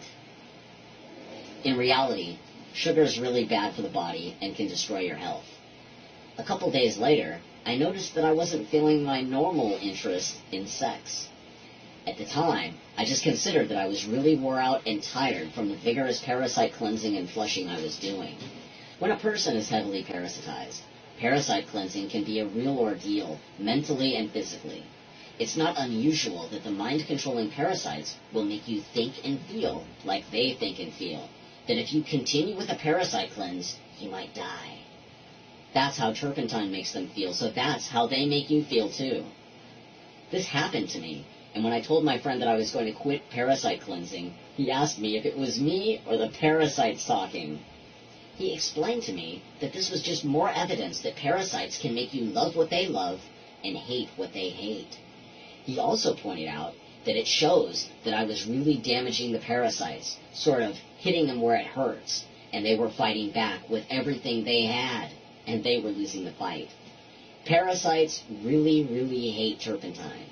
So I decided it's the single-celled parasite called Toxoplasma gondii, which, according to knowledge that's currently considered mainstream science, this parasite can only sexually reproduce in the gut of a cat. Normal, healthy insight that in humans it's parasites that create the interest, desire, and attraction for anal sex, whether it's in men or women, straight or gay, to facilitate the parasite's reproductive cycle and accomplish spreading of the parasites to new hosts. Suddenly, I realized that my desire for anal sex was exactly like the Toxoplasma-infected mouse looking for sex with a cat. Now beyond the parasite's influence, I realized that anal sex is nothing more than behavior driven by parasites that enables and facilitates the spread and reproduction of the parasites. And as with the sugar, I could see it's the parasites that want it, not the human. In that moment, I was able to see exactly what he was telling me in the light of my 3 years of daily thoughts of gay sex, which had ended a few days before this revelation, when these desires and urges went away along with the parasites I was flushing. I was blown away, and I was able to verify that his observation was correct, and I realized I was now free from the influence of whatever parasite or parasites got me thinking and acting like I was gay. I realized Brain parasite toxoplasma infects about 1/3 of the populations of developed countries, about 1 in 4 adults in the U.S. But the lifelong presence of dormant stages of this parasite in the brain and muscles of infected humans is usually considered asymptomatic from a clinical point of view. There's like this dynamic interplay between the parasite, the human brain, and our immune response that results in this détente that promotes the lifelong persistence of the parasite in our brain. Many independent studies have shown that this parasitic disease could be indirectly responsible for hundreds of thousands of deaths due to its effect on the rate of traffic and workplace accidents and also suicides. Moreover, this latent toxoplasmosis is probably one of the most important risk factors for schizophrenia. Talk a moment about pork, ham, bacon, pepperoni. These are some of the things that the Scripture tells us we should not eat. The ushers have already locked the doors. And of course, this has to do with anything that comes from a pig, a hog, a swine. And I know some of you love pork chops. You love ham and cheese sandwiches. I grew up on all that. I love bacon. But for our health's sake, we have to be willing to make some changes. God knows what's best for us. And back in the Bible days, the pig was considered unclean. It was never considered a source of food. And one of the main reasons why was the pig will eat anything. A pig eats waste and garbage. This is kind of gross, but a pig will eat its own dead child. A pig will eat other sick and infected animals. They're scavengers. And what's interesting is the pig has one of the quickest and poorest digestive systems of any animal. It takes only 4 hours, and that's not good. Because the digestive system is so quick and so poor, many times the toxins from the food are not properly eliminated, and they are stored in the pig's fat. That means that pig can eat all kinds of filth and garbage. It can eat other infection. 4 hours later... There are 3 basic rules. You can't eat some animals, the animals you do eat need to be slaughtered in a special way, and you can't combine milk and meat. Let's break that down. What animals can't you eat? Famously, of course, pork and shrimp and shellfish, but the Torah has a long list of animals, calling some of them clean and some of them unclean. You are... What is halal? People say these people chant their magical slogans on the meat, so when we eat it, we want to be Muslims. That is the most foolish statement I've ever heard. All the creatures have been given life by the Almighty. What gives me the right to take the life of a cow away? I don't have the right. So the Almighty says, well, under certain conditions, you may be granted permission to take that life away in a specific way. So I am not allowed to destroy the creatures of the Almighty for no purpose. I cannot even destroy the ecosystem without purpose. If I want an animal from the point of its birth to the point of its slaughter is extremely important. You need to be completely humane even with animals. You need to treat them, give them that life that they deserve, feed them properly, give them that air and the space. If you were to look at abattoirs that belong to non-Muslims, they are very barbarically run. To be honest, why is it that the throat is used? Because of the central nervous system. Powerful statement. Sometimes people hack these animals to death. People say, you need to stun these animals. Did you know that there is research that proves that stunning an animal actually creates greater pain than if you don't stun the animal? People say, how?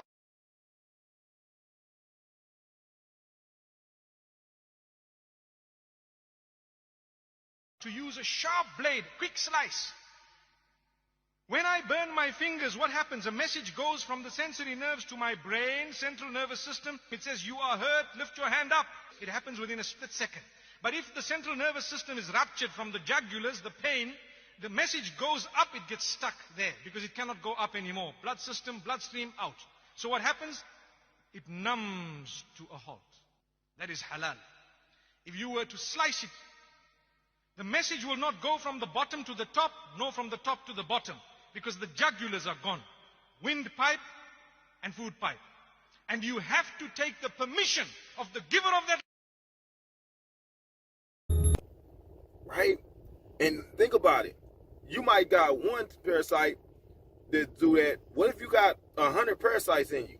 If you look, if you've never cleansed your body out, if you never cleansed your think about how many parasites you probably got in you. And I don't care if anybody that's watching this right now, you have parasites in you, or you have a parasite at the least minimal, you probably got a couple hundred. You see what I'm saying? And they put these eggs in you, and that's the thing they were talking about. Now, I think I might have played a piece here where the guy was talking about, they noticed that this was back in like the 1800s. He was treating people in like Chicago. And what he was finding that people that did these detoxes at like 2 or 3 times a year, they never really had to go to the hospital. But they had the people that didn't clean their system, and these people seem to always came down with cancer. Tell me what your theory is in terms of disease and how you recommend that disease is treated. I generalized because I saw so many diseases that I was working on to be due to a parasite and a toxin in combination. Kind of a collusion between them maybe, that I generalized and said all diseases are due to a combination of some parasite or it's something that's trying to live on you, and a toxin, maybe a solvent, maybe a heavy metal that's facilitating that invader. Well, the easiest example that comes to mind is diabetes.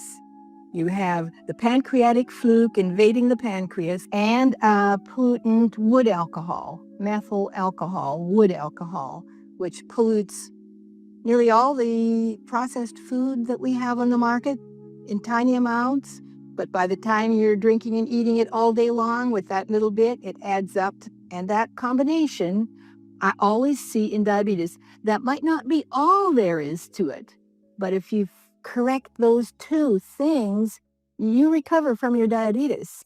I was really shocked when I found out that this is something that affects every single living human. In fact, every single living organism on the face of the earth. Could be leading a healthy lifestyle. You could be jogging, eating raw food, taking vitamins and all those kind of things. But these guys don't care. These guys are persistent. They're dangerous. They're deadly. They've been around for millions of years.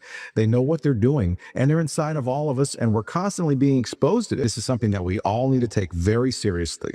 This is not science fiction. This is scary, it's real, and it's serious. Monsters living inside us that eat our bodies and control our emotions, urges, and thoughts. As a colon hydrotherapist for approximately 21 years now, you wouldn't believe what I see coming out of people's bodies. This is not just a third world country thing. Everybody has them. Even normal people with lots of money live in suburbia who take showers 3 times a day. If you eat sushi, you have parasites. 1 square inch of raw sushi meat can contain 10,000 parasite larvae and eggs that begin hatching inside you the minute you eat it. The most common kind is tapeworms, which can grow to 60 feet long and live in your intestines for decades. If you have pets, you are guaranteed to have parasites. You can't kill them all, only control them, because our bodies have trillions of cells which rely on helpful bacteria like probiotics to work right. If we kill all the organisms in our body, we kill ourselves. The secret is to keep the bad guys to a minimum. Make our bodies so healthy and clean, the undesirable guests won't want to stick around. Parasites are living alien creatures who live off of others. They eat your food, they poop their waste inside you, making your blood, lymph, and tissues toxic. They can multiply so much in your gut what you think is fat may in fact be entire nests of parasites. Subject to this, like it or not, it's a fact. Tests done at funeral homes show that 97% of the body fluids in people were totally consumed with parasites and worms. Scientists are just beginning to discover exactly how powerful and disturbing these hidden monsters can be. Our cells are controlled by chemical signals. Parasites emit a chemical that directly affects our behavior, thoughts, decisions, and urges. Are you willing to do what it takes to free yourself from something that's controlling you from inside? Who's in charge, you or them? If doctors couldn't handle anything, and here this little priest had come out of the woodwork and handled my lead poisoning like he did and some other health issues, and I went back to the doctors to tell them there was no interest. They weren't interested. That floored me. So I said to them, what else are you not telling us? And that meant I had to go back into history and find out where they'd made a mess of it. And as the further I got back in history through the 1800s, I began to realize that, look, did they know absolutely nothing? I mean, that's the opinion that everyone basically has. You know, back there in the 1800s, they knew nothing. So I started finding books that were published by doctors through the 1800s, books that they read and books that they learned from. And lo and behold, out of every single book were deworming programs, parasite programs, all through America, all through Canada, all through the world, parasite programs, and pictures of parasites that they had found in flesh. For doctors in those days did autopsies, and they found parasites. No one is resistant to worms and parasites. And look at the 1800s. We go through the 1800s, what did the doctors do then? They dewormed you. And the best man I like in America is Dr. Chase out of Chicago. He wrote 3 books. You can get them in the library in the old book section, Dr. Chase. In the center of his book, he's got a whole bunch of remedies for deworming. And you know what? He kept records. I love it. And here's what he stated. For some strange reason, after 40 years of practice, I have asked everybody how often they deworm, and the people that deworm every year never come in for anything. They come in for checkups. They're healthy. And the people that never deworm, except for 2 or 3 years down the road, need some doctoring. And the people that never deworm, well, we're starting a new clinic for them because they have this strange new disease called cancer. And Dr. Chase got an 80% success rate right in Chicago in the 1800s of getting rid of cancer by deworming. So we started to search for parasite programs just to see what was going on, to see if maybe something was happening that we really didn't understand. So I did myself first. And lo and behold, I got 8 and 10 inch critters out of me. They were white, First of all, they were in a toilet water and they were all bunched up. I thought it was mucus. Until, just for a curiosity, I threw some hot water in the toilet to warm it up, and then went, and gosh, they strung out and they were swimming all over. And I thought, oh my heavens, look at that. Since then, in 5 years, I've dewormed 100,000 of you. And you should see and hear the stories.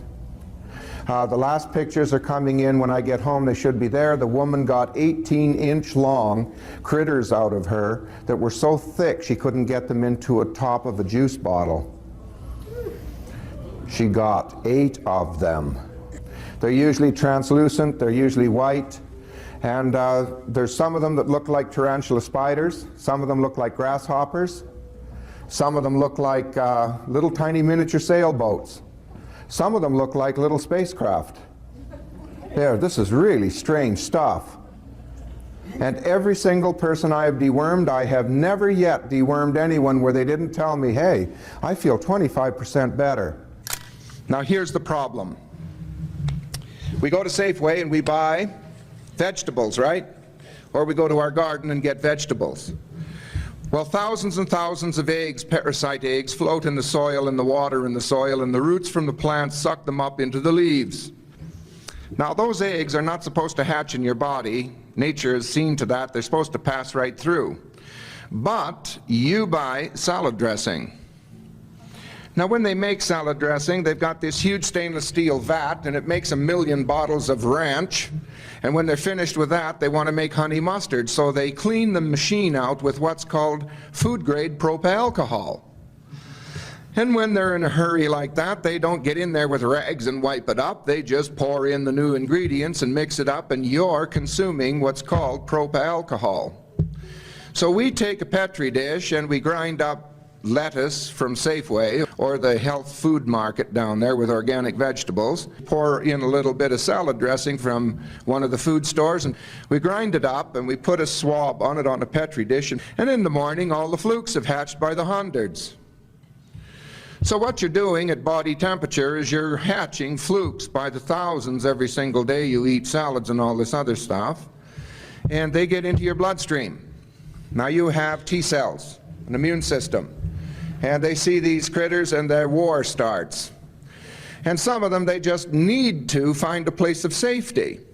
For some reason, your pancreas gathers up wood alcohol. A fluke or two finds their way in there, and they grow up and they have babies and they start making a mess. They have feces, you know. Well, the flukes that are living in your pancreas, the feces there collects single-celled organisms called viruses. Their waste shuts the pancreas down, and you've got diabetes. And now breast tumors. Breast tumors, it seems now, are just about as easy to get rid of as a common cold. It's caused by parasites. And so your thymus gets full of parasites, and here you have your thymus now, it's not operating properly, and the thyroid, it doesn't operate properly. That affects the acid in your stomach. The strength of the acid in your stomach starts to shut down. And what do you get? You get mold off a fruit growing there, and you wind up with candida. There's an 1800s remedy. It's called Lugol's iodine. For those that are not allergic to iodine, if you can eat shellfish, shrimp, or the sort, you buy yourself a little bit of Lugol's iodine, knocks candida out just about overnight, certainly will in 3 days. You take 6 drops, 3 times a day for 3 days. The mold and the fungus and all that nonsense growing in your stomach and all that candida growing there knocks it out flat. It's only $8. Listen to this. You know, I always believed that Alzheimer's was caused by aluminum in the brain eating the neurotransmitters out. Is that not correct? That's what we all believe? Well, the aluminum in the brain, which is there, is not eating out the neurotransmitters. It's the organisms, the bugs and the parasites that need the aluminum's vibration to go into a breeding frenzy. And it's their waste that's eating out the neurotransmitters. People that are super parasitical, they have bad breath. Halitosis is a main cause. By the time you got halitosis, you're loaded, because that's worm urine and worm droppings that you're breathing out. So it's no wonder your breath's bad. It's time to deworm, and it's time to get them out. So what I've discovered, and this is really important, You know when you go to the health food store and you do your thing and you get all those vitamins and you do this program and that program and you do all this stuff, you go so far and you can't get any further. You hit a wall and you're aging, you're getting older. And so we put a program together, and I tell you it's a deworming program. When they get into your thymus, do you know what happens? Your thymus starts to shut down. It disturbs the quantity and quality of acid in your stomach, and as a result of that, you come down with Epstein-Barr chronic fatigue syndrome or candida. The mold now grows in your stomach because the acid isn't strong enough to kill it, and so the fruits you eat, here you've got a new problem. You're developing warts and all kinds of other things, and it's a mold problem. When you've got flukes in your thymus, you develop chronic fatigue and Epstein-Barr. All you need is a deworming program to shut it down. I'm telling you folks, this is big stuff. And now the FDA is on to us. They now know what the water will do. They now know what all this stuff is due, so they're prescriptionalizing everything. The FDA is shutting it all down with a new program they put in motion that is a labeling issue. And they're taking all colloids off the market. But the point is they're not, the FDA doesn't care.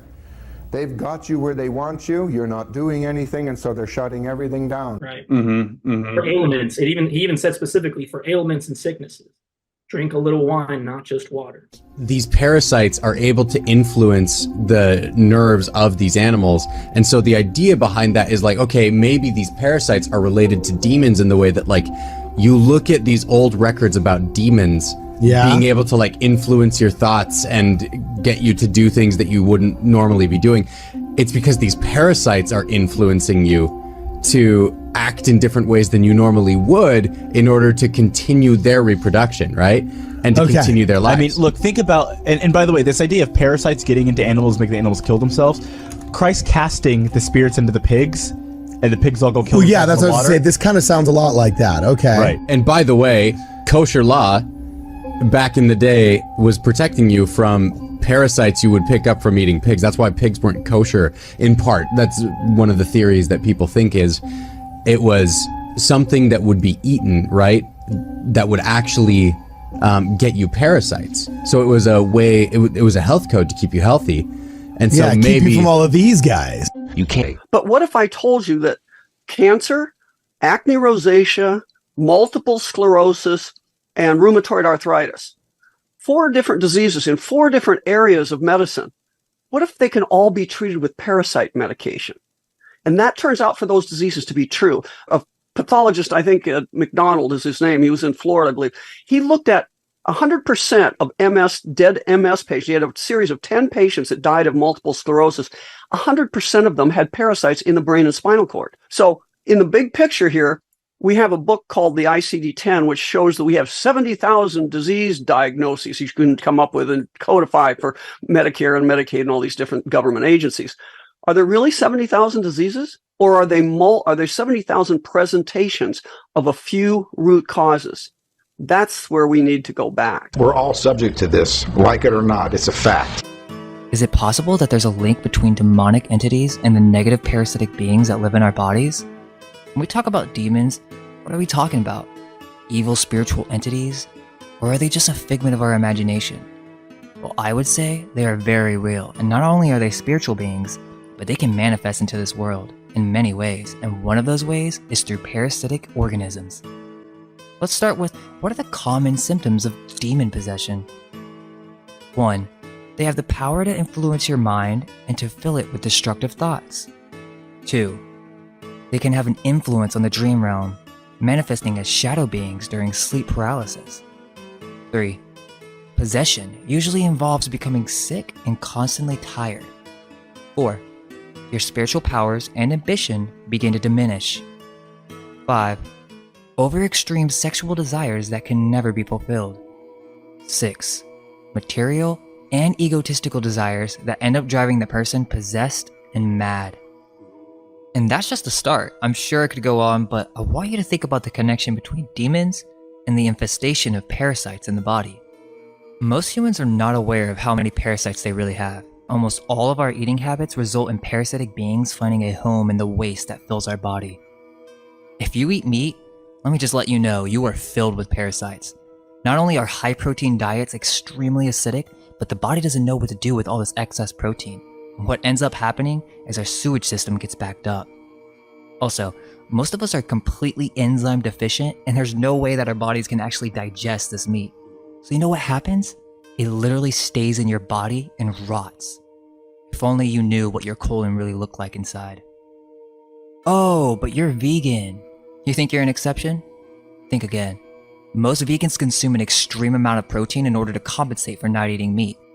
Most of them cook all of their foods. Again, enzyme deficient, and top that with genetic deficiencies, we end up having issues removing toxins from our body. All of this cooked food is dead, and your body has no idea what to do with all this toxicity. The only way to protect itself is by forming mucus. This mucus is what's saving your body. But what tends to happen is this hardens and stays in our body for a very long time.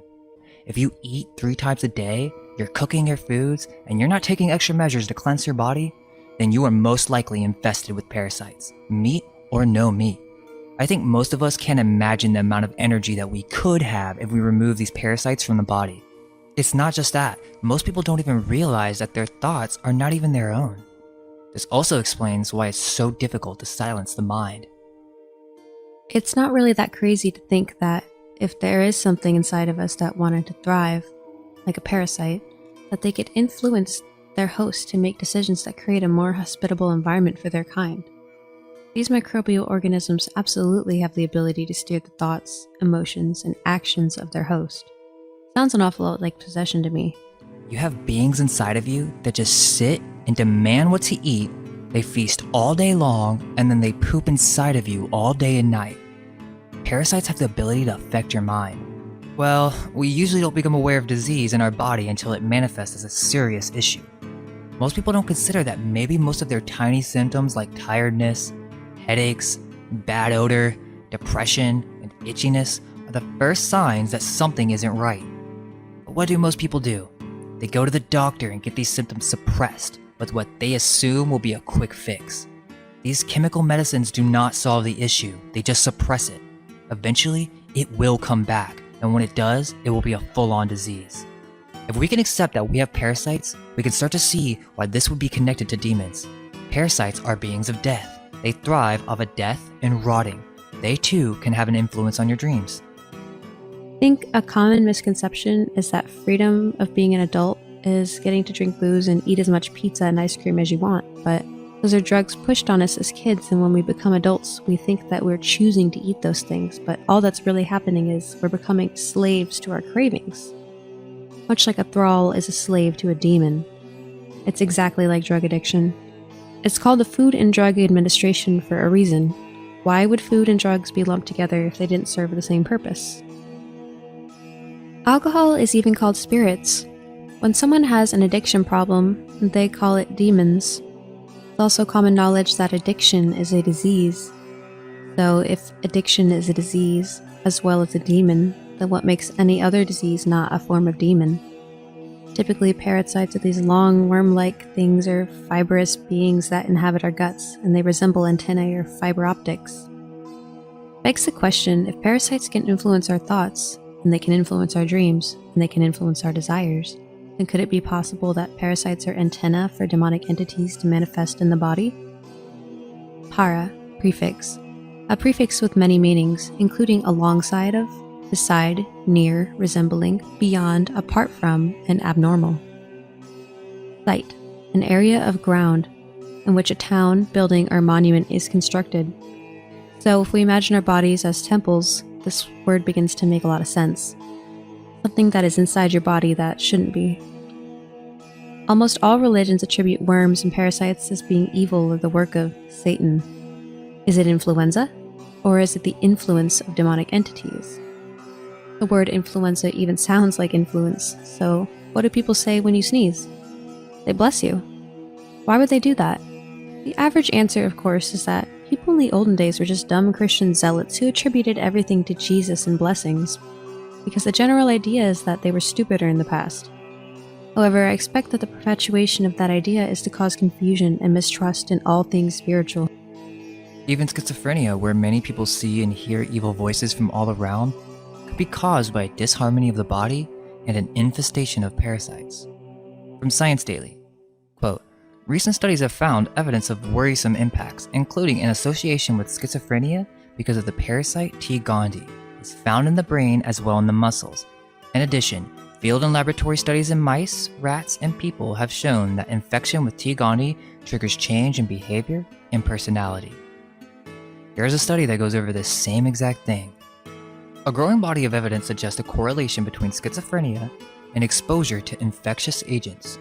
The majority of studied cases concerns the infection caused by T. gondii, an obligatory intracellular parasite that infects about 1/3 of the entire human population, according to the available data. Quote, numerous epidemiological case control studies show a higher prevalence of T. gondii infestation in individuals with various psychiatric and behavior disorders, including schizophrenia. A lot of these studies are just focusing on one parasite alone, but really, they have no clue what's actually going on in the body. That's another thing I've always accepted growing up, that the medical establishment actually knows what they're doing. I have no idea why we think this. Doctors do not heal anyone. Allopathic medicine fails at solving any issues, and most of the time, it just makes it worse. Again, why do we assume that these people actually know what these chemicals are doing in our body? I'm sure they understand it from a very boxed-in perspective, but they have no idea how it affects our body as a whole. The parasites love antibacterials. It doesn't kill them all, by the way. It just completely destroys your gut flora and kills all the good bacteria. You have parasites in your brain, in your heart, and when you take these medications, it destroys what you have left of good bacteria, just making it easier for the parasites to thrive. We just stuff ourselves all day long with mostly indigestible foods that just sit in our body and rot, while our body overworks and tires itself trying to get rid of all this waste that never ends. It's just like, guys, if you sit there and watch, if you ever watch like some fly larvae, if it's on some fruit or something, if that fly larvae sit there long enough and these parasites start to continue to eat at the fruit, what happens to the fruit? It disappears. It's gone. It dissolves. It disintegrates, right? Because the fly larvae or the parasites that's on that eats it away. So what would we call that? We would call it the cancer of the fruit. So the fruit is being eaten by cancer, right? But inside the body is something else, okay?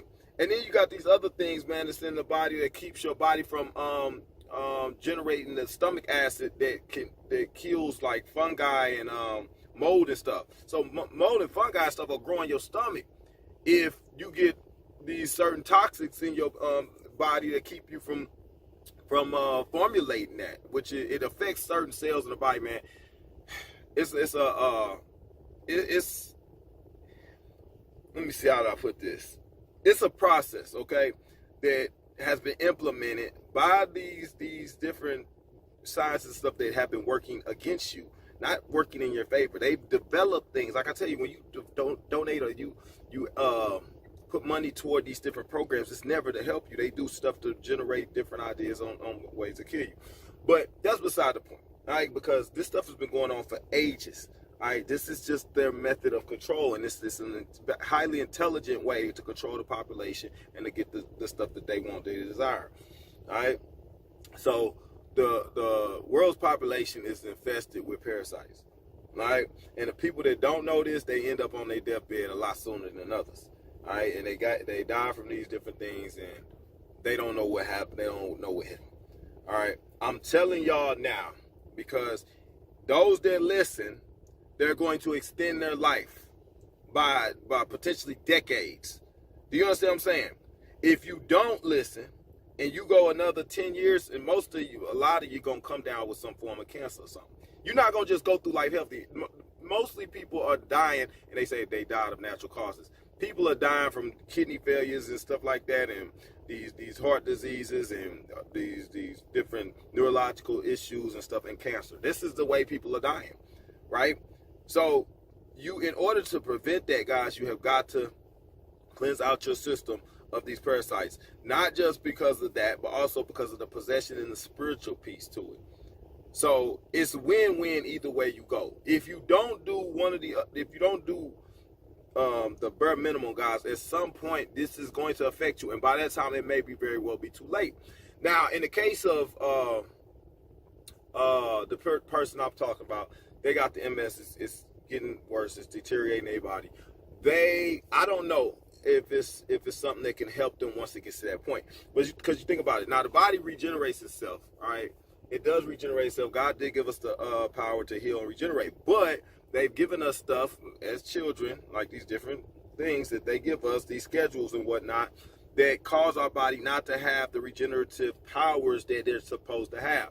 Now, like I said, if somebody does have like MS and stuff like that, the question becomes, does like them lesions and stuff that they have, all them holes has been dug, will they grow back, and will you regain your memory and stuff like that? Will your mind start to function back like it was? That I don't know. But like Dr. Lee Mayer was saying, they found in 100% of the MS patients after they died, they found lesions. They found parasites. They didn't say lesions. They say we found parasites on their brain and their spinal cord, right? So now they talking about all these younger people coming down with these neurological issues and these dementias and Alzheimer's and stuff. That's because that parasite that they shot off in everybody. So their way of controlling the population is injecting parasites into you and not letting you know that you got them, so that you will die once those parasites come of age of maturity and you have a cancer, and they call it cancer when it's doing certain things. But think about this. It's eating away at the body. The cancer very well is from the toxic waste that they're laying.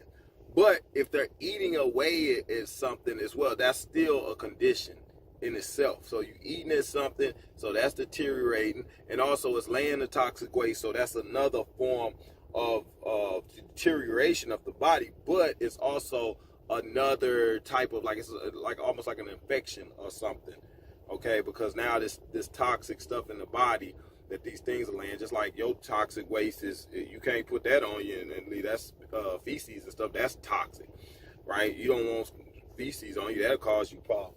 So insect feces and parasite feces is like the same thing. It's toxic and it's dangerous. It's not healthy for the body, right? So either way, man, we don't understand. We don't know if it's like, we know that these different beings that run this world, they have implemented the parasitic weapon. Okay, the parasites are used as a weapon. Do we understand? Okay, they know good and well that it's gonna take out a good majority of people at some point in their life. And as long as you don't know that, you ain't gonna be able to save yourself or spare yourself. So this is a method of weapon that they use. How many ages of decades or centuries have they been using parasites? God knows. You know, civilizations before us, God knows. They've been doing the same thing, right? They've been using these parasites to do it. And then you look back in the books from the early century, 1800s and stuff, they were more inept to deal with it at that point, and we didn't have like we did have books and stuff back then, but we didn't have the Rockefellers, the Rothschilds take over the medical industry back then. Now, they very well were involved with the stuff, but to the same degree that they are today, I don't know. Right, but you know, people was dying back then of parasitic diseases and things too.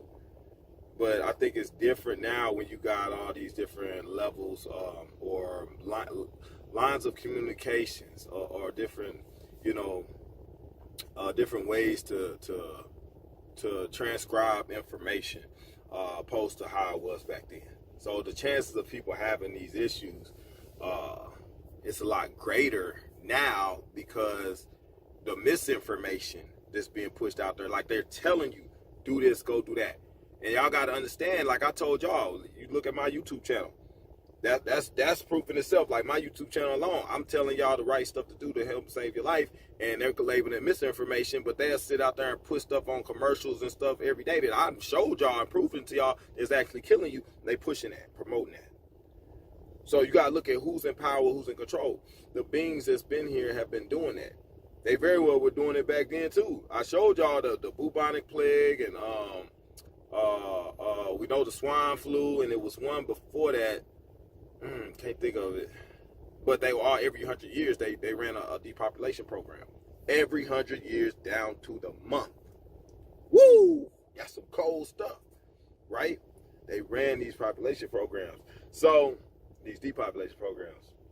So we understand that these beings have been plotting and planning these things out strategically. Basically attacking us, but they don't look at it like attack. They're like, they just some livestock. Just do what they drop the indigo parasite on them and just get rid of a couple 100 million. Hell, we'll just do that.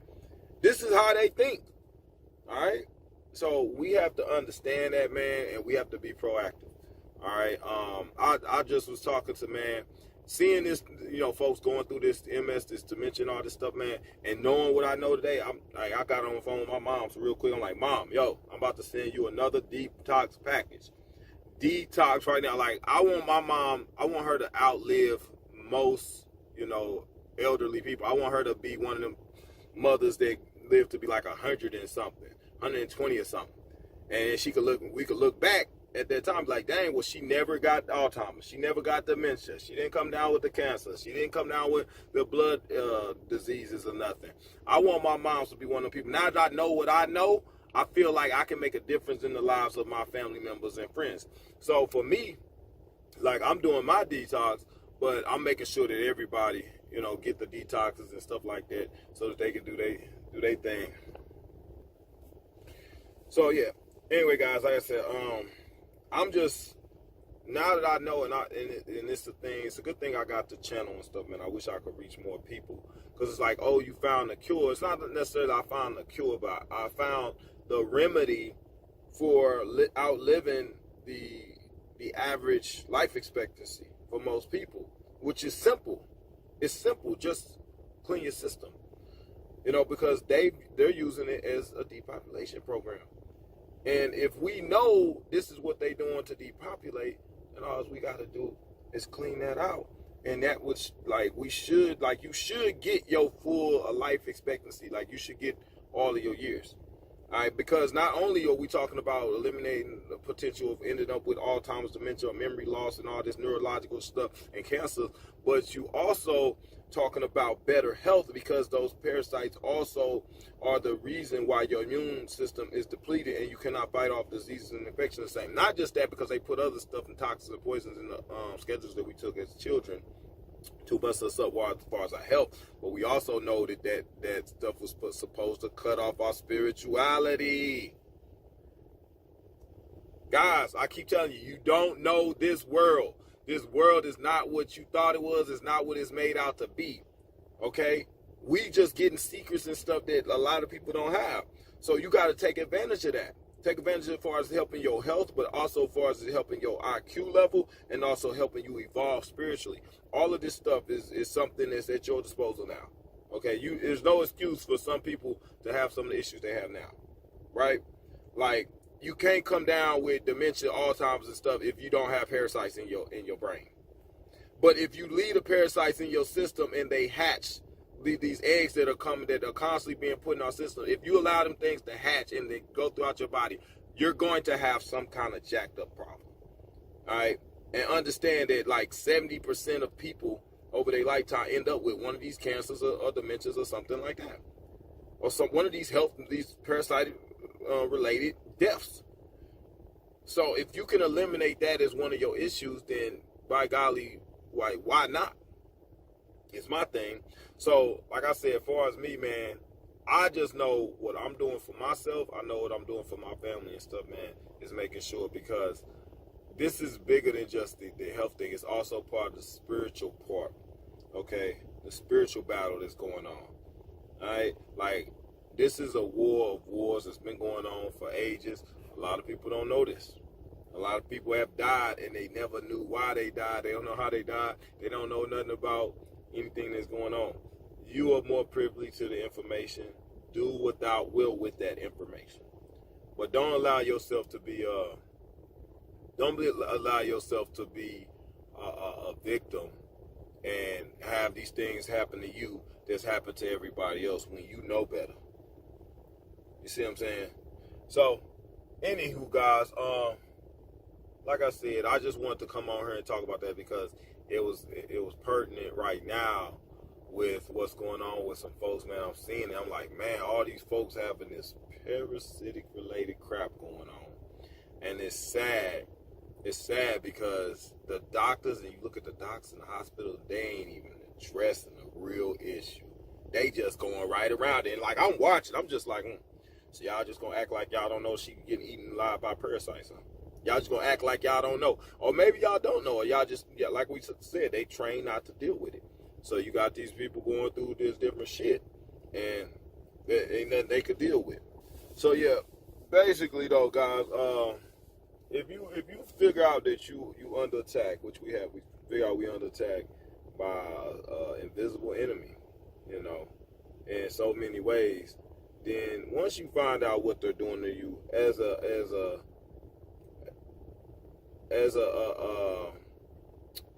opposing force, it's up to you to fight back, man, and to do what you have to do to counter. Right. Right now we're launching countermeasures against an attack that's been waged against us.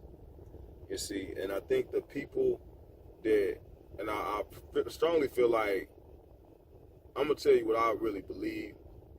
I feel like people that live, you know, the long, lengthy lives and stuff like that, and die of other things, man, it's because they somehow either they cleansed themselves out. They may have taken things that unknowingly, like you can do healthy stuff by accident, right? Because they hide the healthy stuff. So when you're doing some things, you're not even gonna know you're doing something healthy, but they push the unhealthy stuff.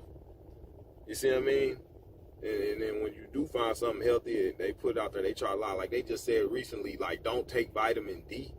Like, guys, if you're not taking vitamin D, like, I can't tell you, man, taking vitamin D will literally change your life.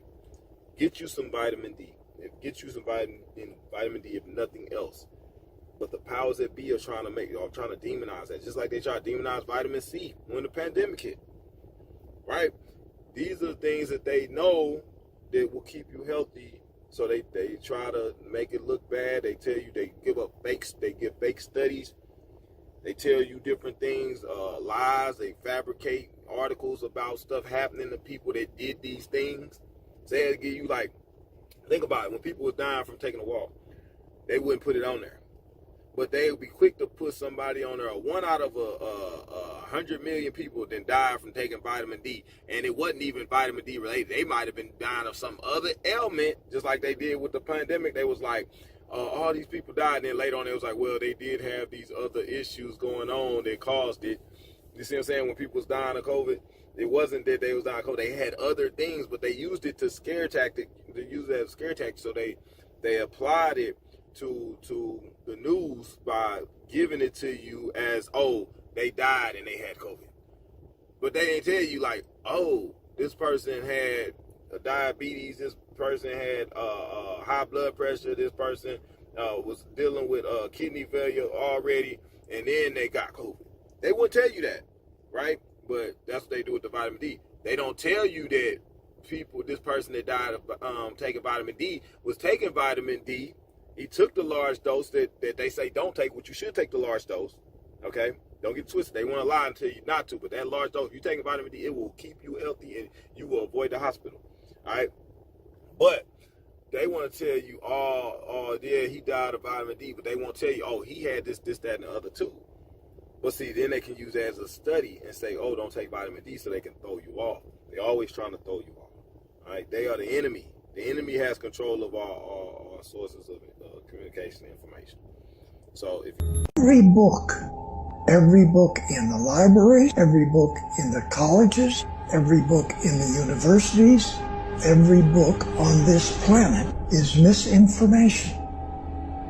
It's misinformation. So, which is initiated by the Draco reptilians as far back as 6,000 years ago. The reptilians really came into control and started to be able to manipulate what was going on the face of the planet about 6,000 to 7,000 years ago. It is true that they have different masking technologies to be able to be in a room and look like a human, but usually they're in underground bases in various places on the globe, as well as in a huge area in Antarctica. The southeast region has a large number of underground caverns that are kept extremely warm, too warm for humans, by geothermal heat. It's a perfect place for all of these colonies that the reptilians have. They're basically cities, huge cities. You trust your enemy, keep on listening to them. It's like they got on, they come on the commercial and they telling you 2 at once, 2 at the same time. Take the flu and the CV at the same time. You dummy. Take that crap you show me the study. You know, show me the study that said that worked out good for 10, 12 years. They can't do it, man. They can't do it. So anyway, man, I just wanted to put that out there, man, because I thought it was important. And I just saw some stuff that, you know, pointed me to say, look, man, you need to reiterate the importance for people because of the spiritual, the spiritual implications evolving around parasites, but the health implications as well, as far as the depop part, cancer and stuff. And then, like I said, got folks right now, like they just went to the hospital because of this parasite eating at them, and they got the MS and dementias and shit. So just something for y'all to think about, man. Like I said, if you haven't cleaned your system out, man, that is important. That's the whole reason we started the shop, because we started stumbling across this information. And I started cleaning my system out and telling people, like, look, this is what I'm on. And then everybody started asking me, well, can we get this, get that? And I had to put the shop together so everybody had access to it, man, so they can start cleaning their systems. Because we avoided the walk, which was the main thing, okay, because that was the clear and present danger. But then as we continue to learn, man, start understanding that, oh, this is how they work. This is how they've been killing us. Now we got to address that. So we dodged one bullet. Now we got to dodge the other bullets. And that's what we started to do. And then we start also knowing about the chems and stuff like that. So it's just been just constantly understanding, evolving, man, with the processes and learning, and, you know, just outsmarting the system that they didn't put in place. You know, for those that were fortunate. And then, like we said, we avoided the test, the masks and things. We avoided things, man.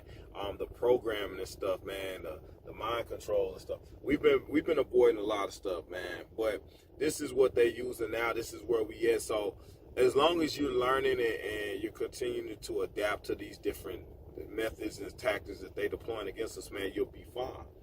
You'll be fine. But I can't say that for everybody. We on to the next phase, man. Like, we starting to have to understand frequency and stuff, man, and being on different frequency.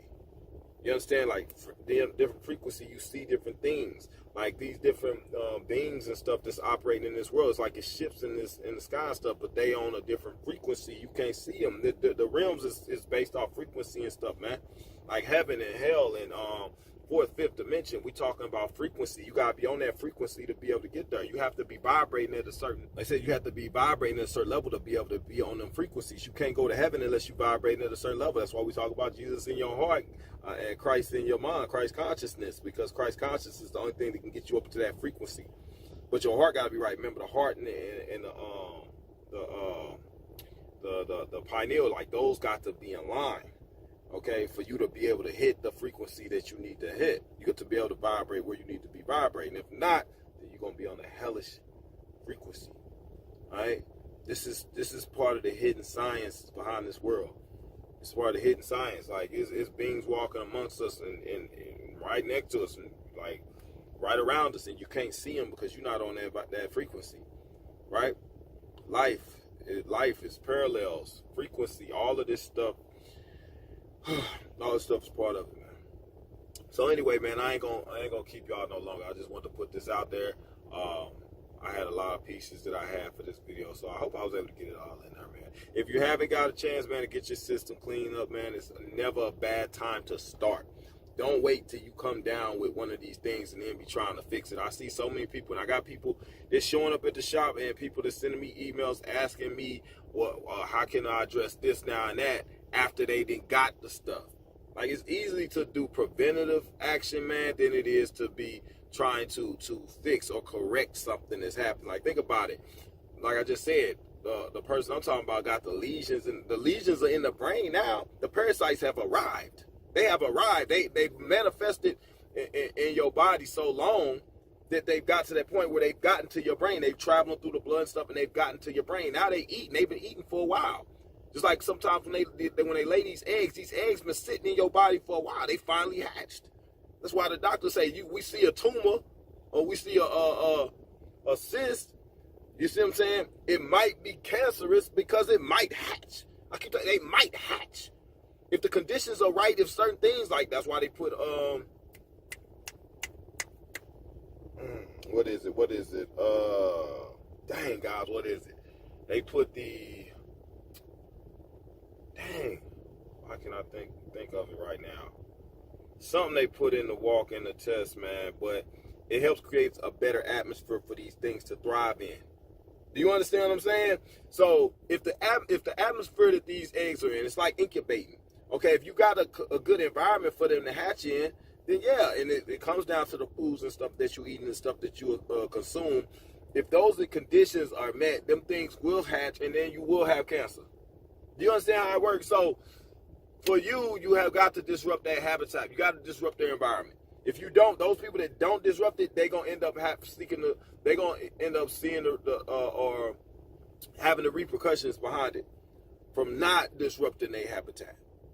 Right? So that's why it's important for us, man, to do the right things. But like I said, people wait to after they got these problems, then they seek medical attention and stuff. Like the dude said in here, it's like people we noticed that addressed these things early on, they never had to go to the doctor. But they had to have a second, third ward in the hospital because the people that were not cleansing their system, these parasites, they fed and they fed and they bred and they bred, they fed and they bred, fed and bred. They eating and they recreating, procreating. They constantly doing that, and the cancer is spreading and spreading. Think about it. If you got 2 or 3 cancer eggs in your system, let's just call them that, tumors, whatever, cysts.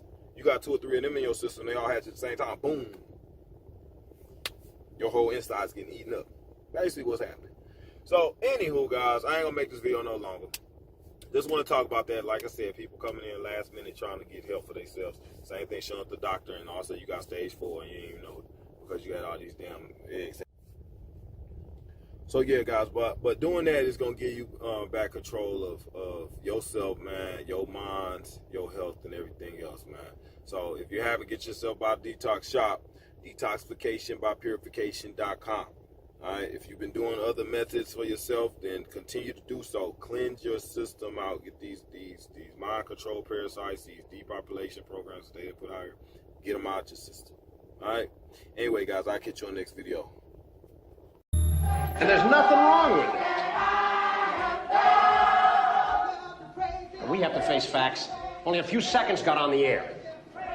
It's time to forget about breaking in on top of their signal. They're only going to jam us out again and again. Then we have to send the shipment out on the street. No. That's not going to work that way. We've been all through this. We have no other choice. We've got to find new people, strong people, people that'll work with us. That is their primary method of survival. Keep us asleep, keep us selfish, keep us sedated. Understand, they are safe.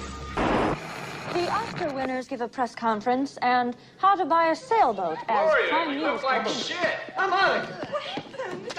What's wrong? All the sex and violence on the screen has gone too far for me.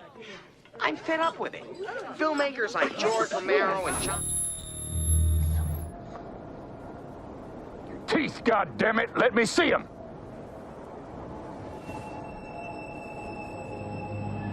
No shark teeth, Pop. Okay, then. How about you tell us your name? Michael. Well, I'm sorry about that, Michael. We had this old lady in here who went crazy in my place. She had these teeth. Never seen anything like it. Practically bit a man in half. What are you doing out here anyway?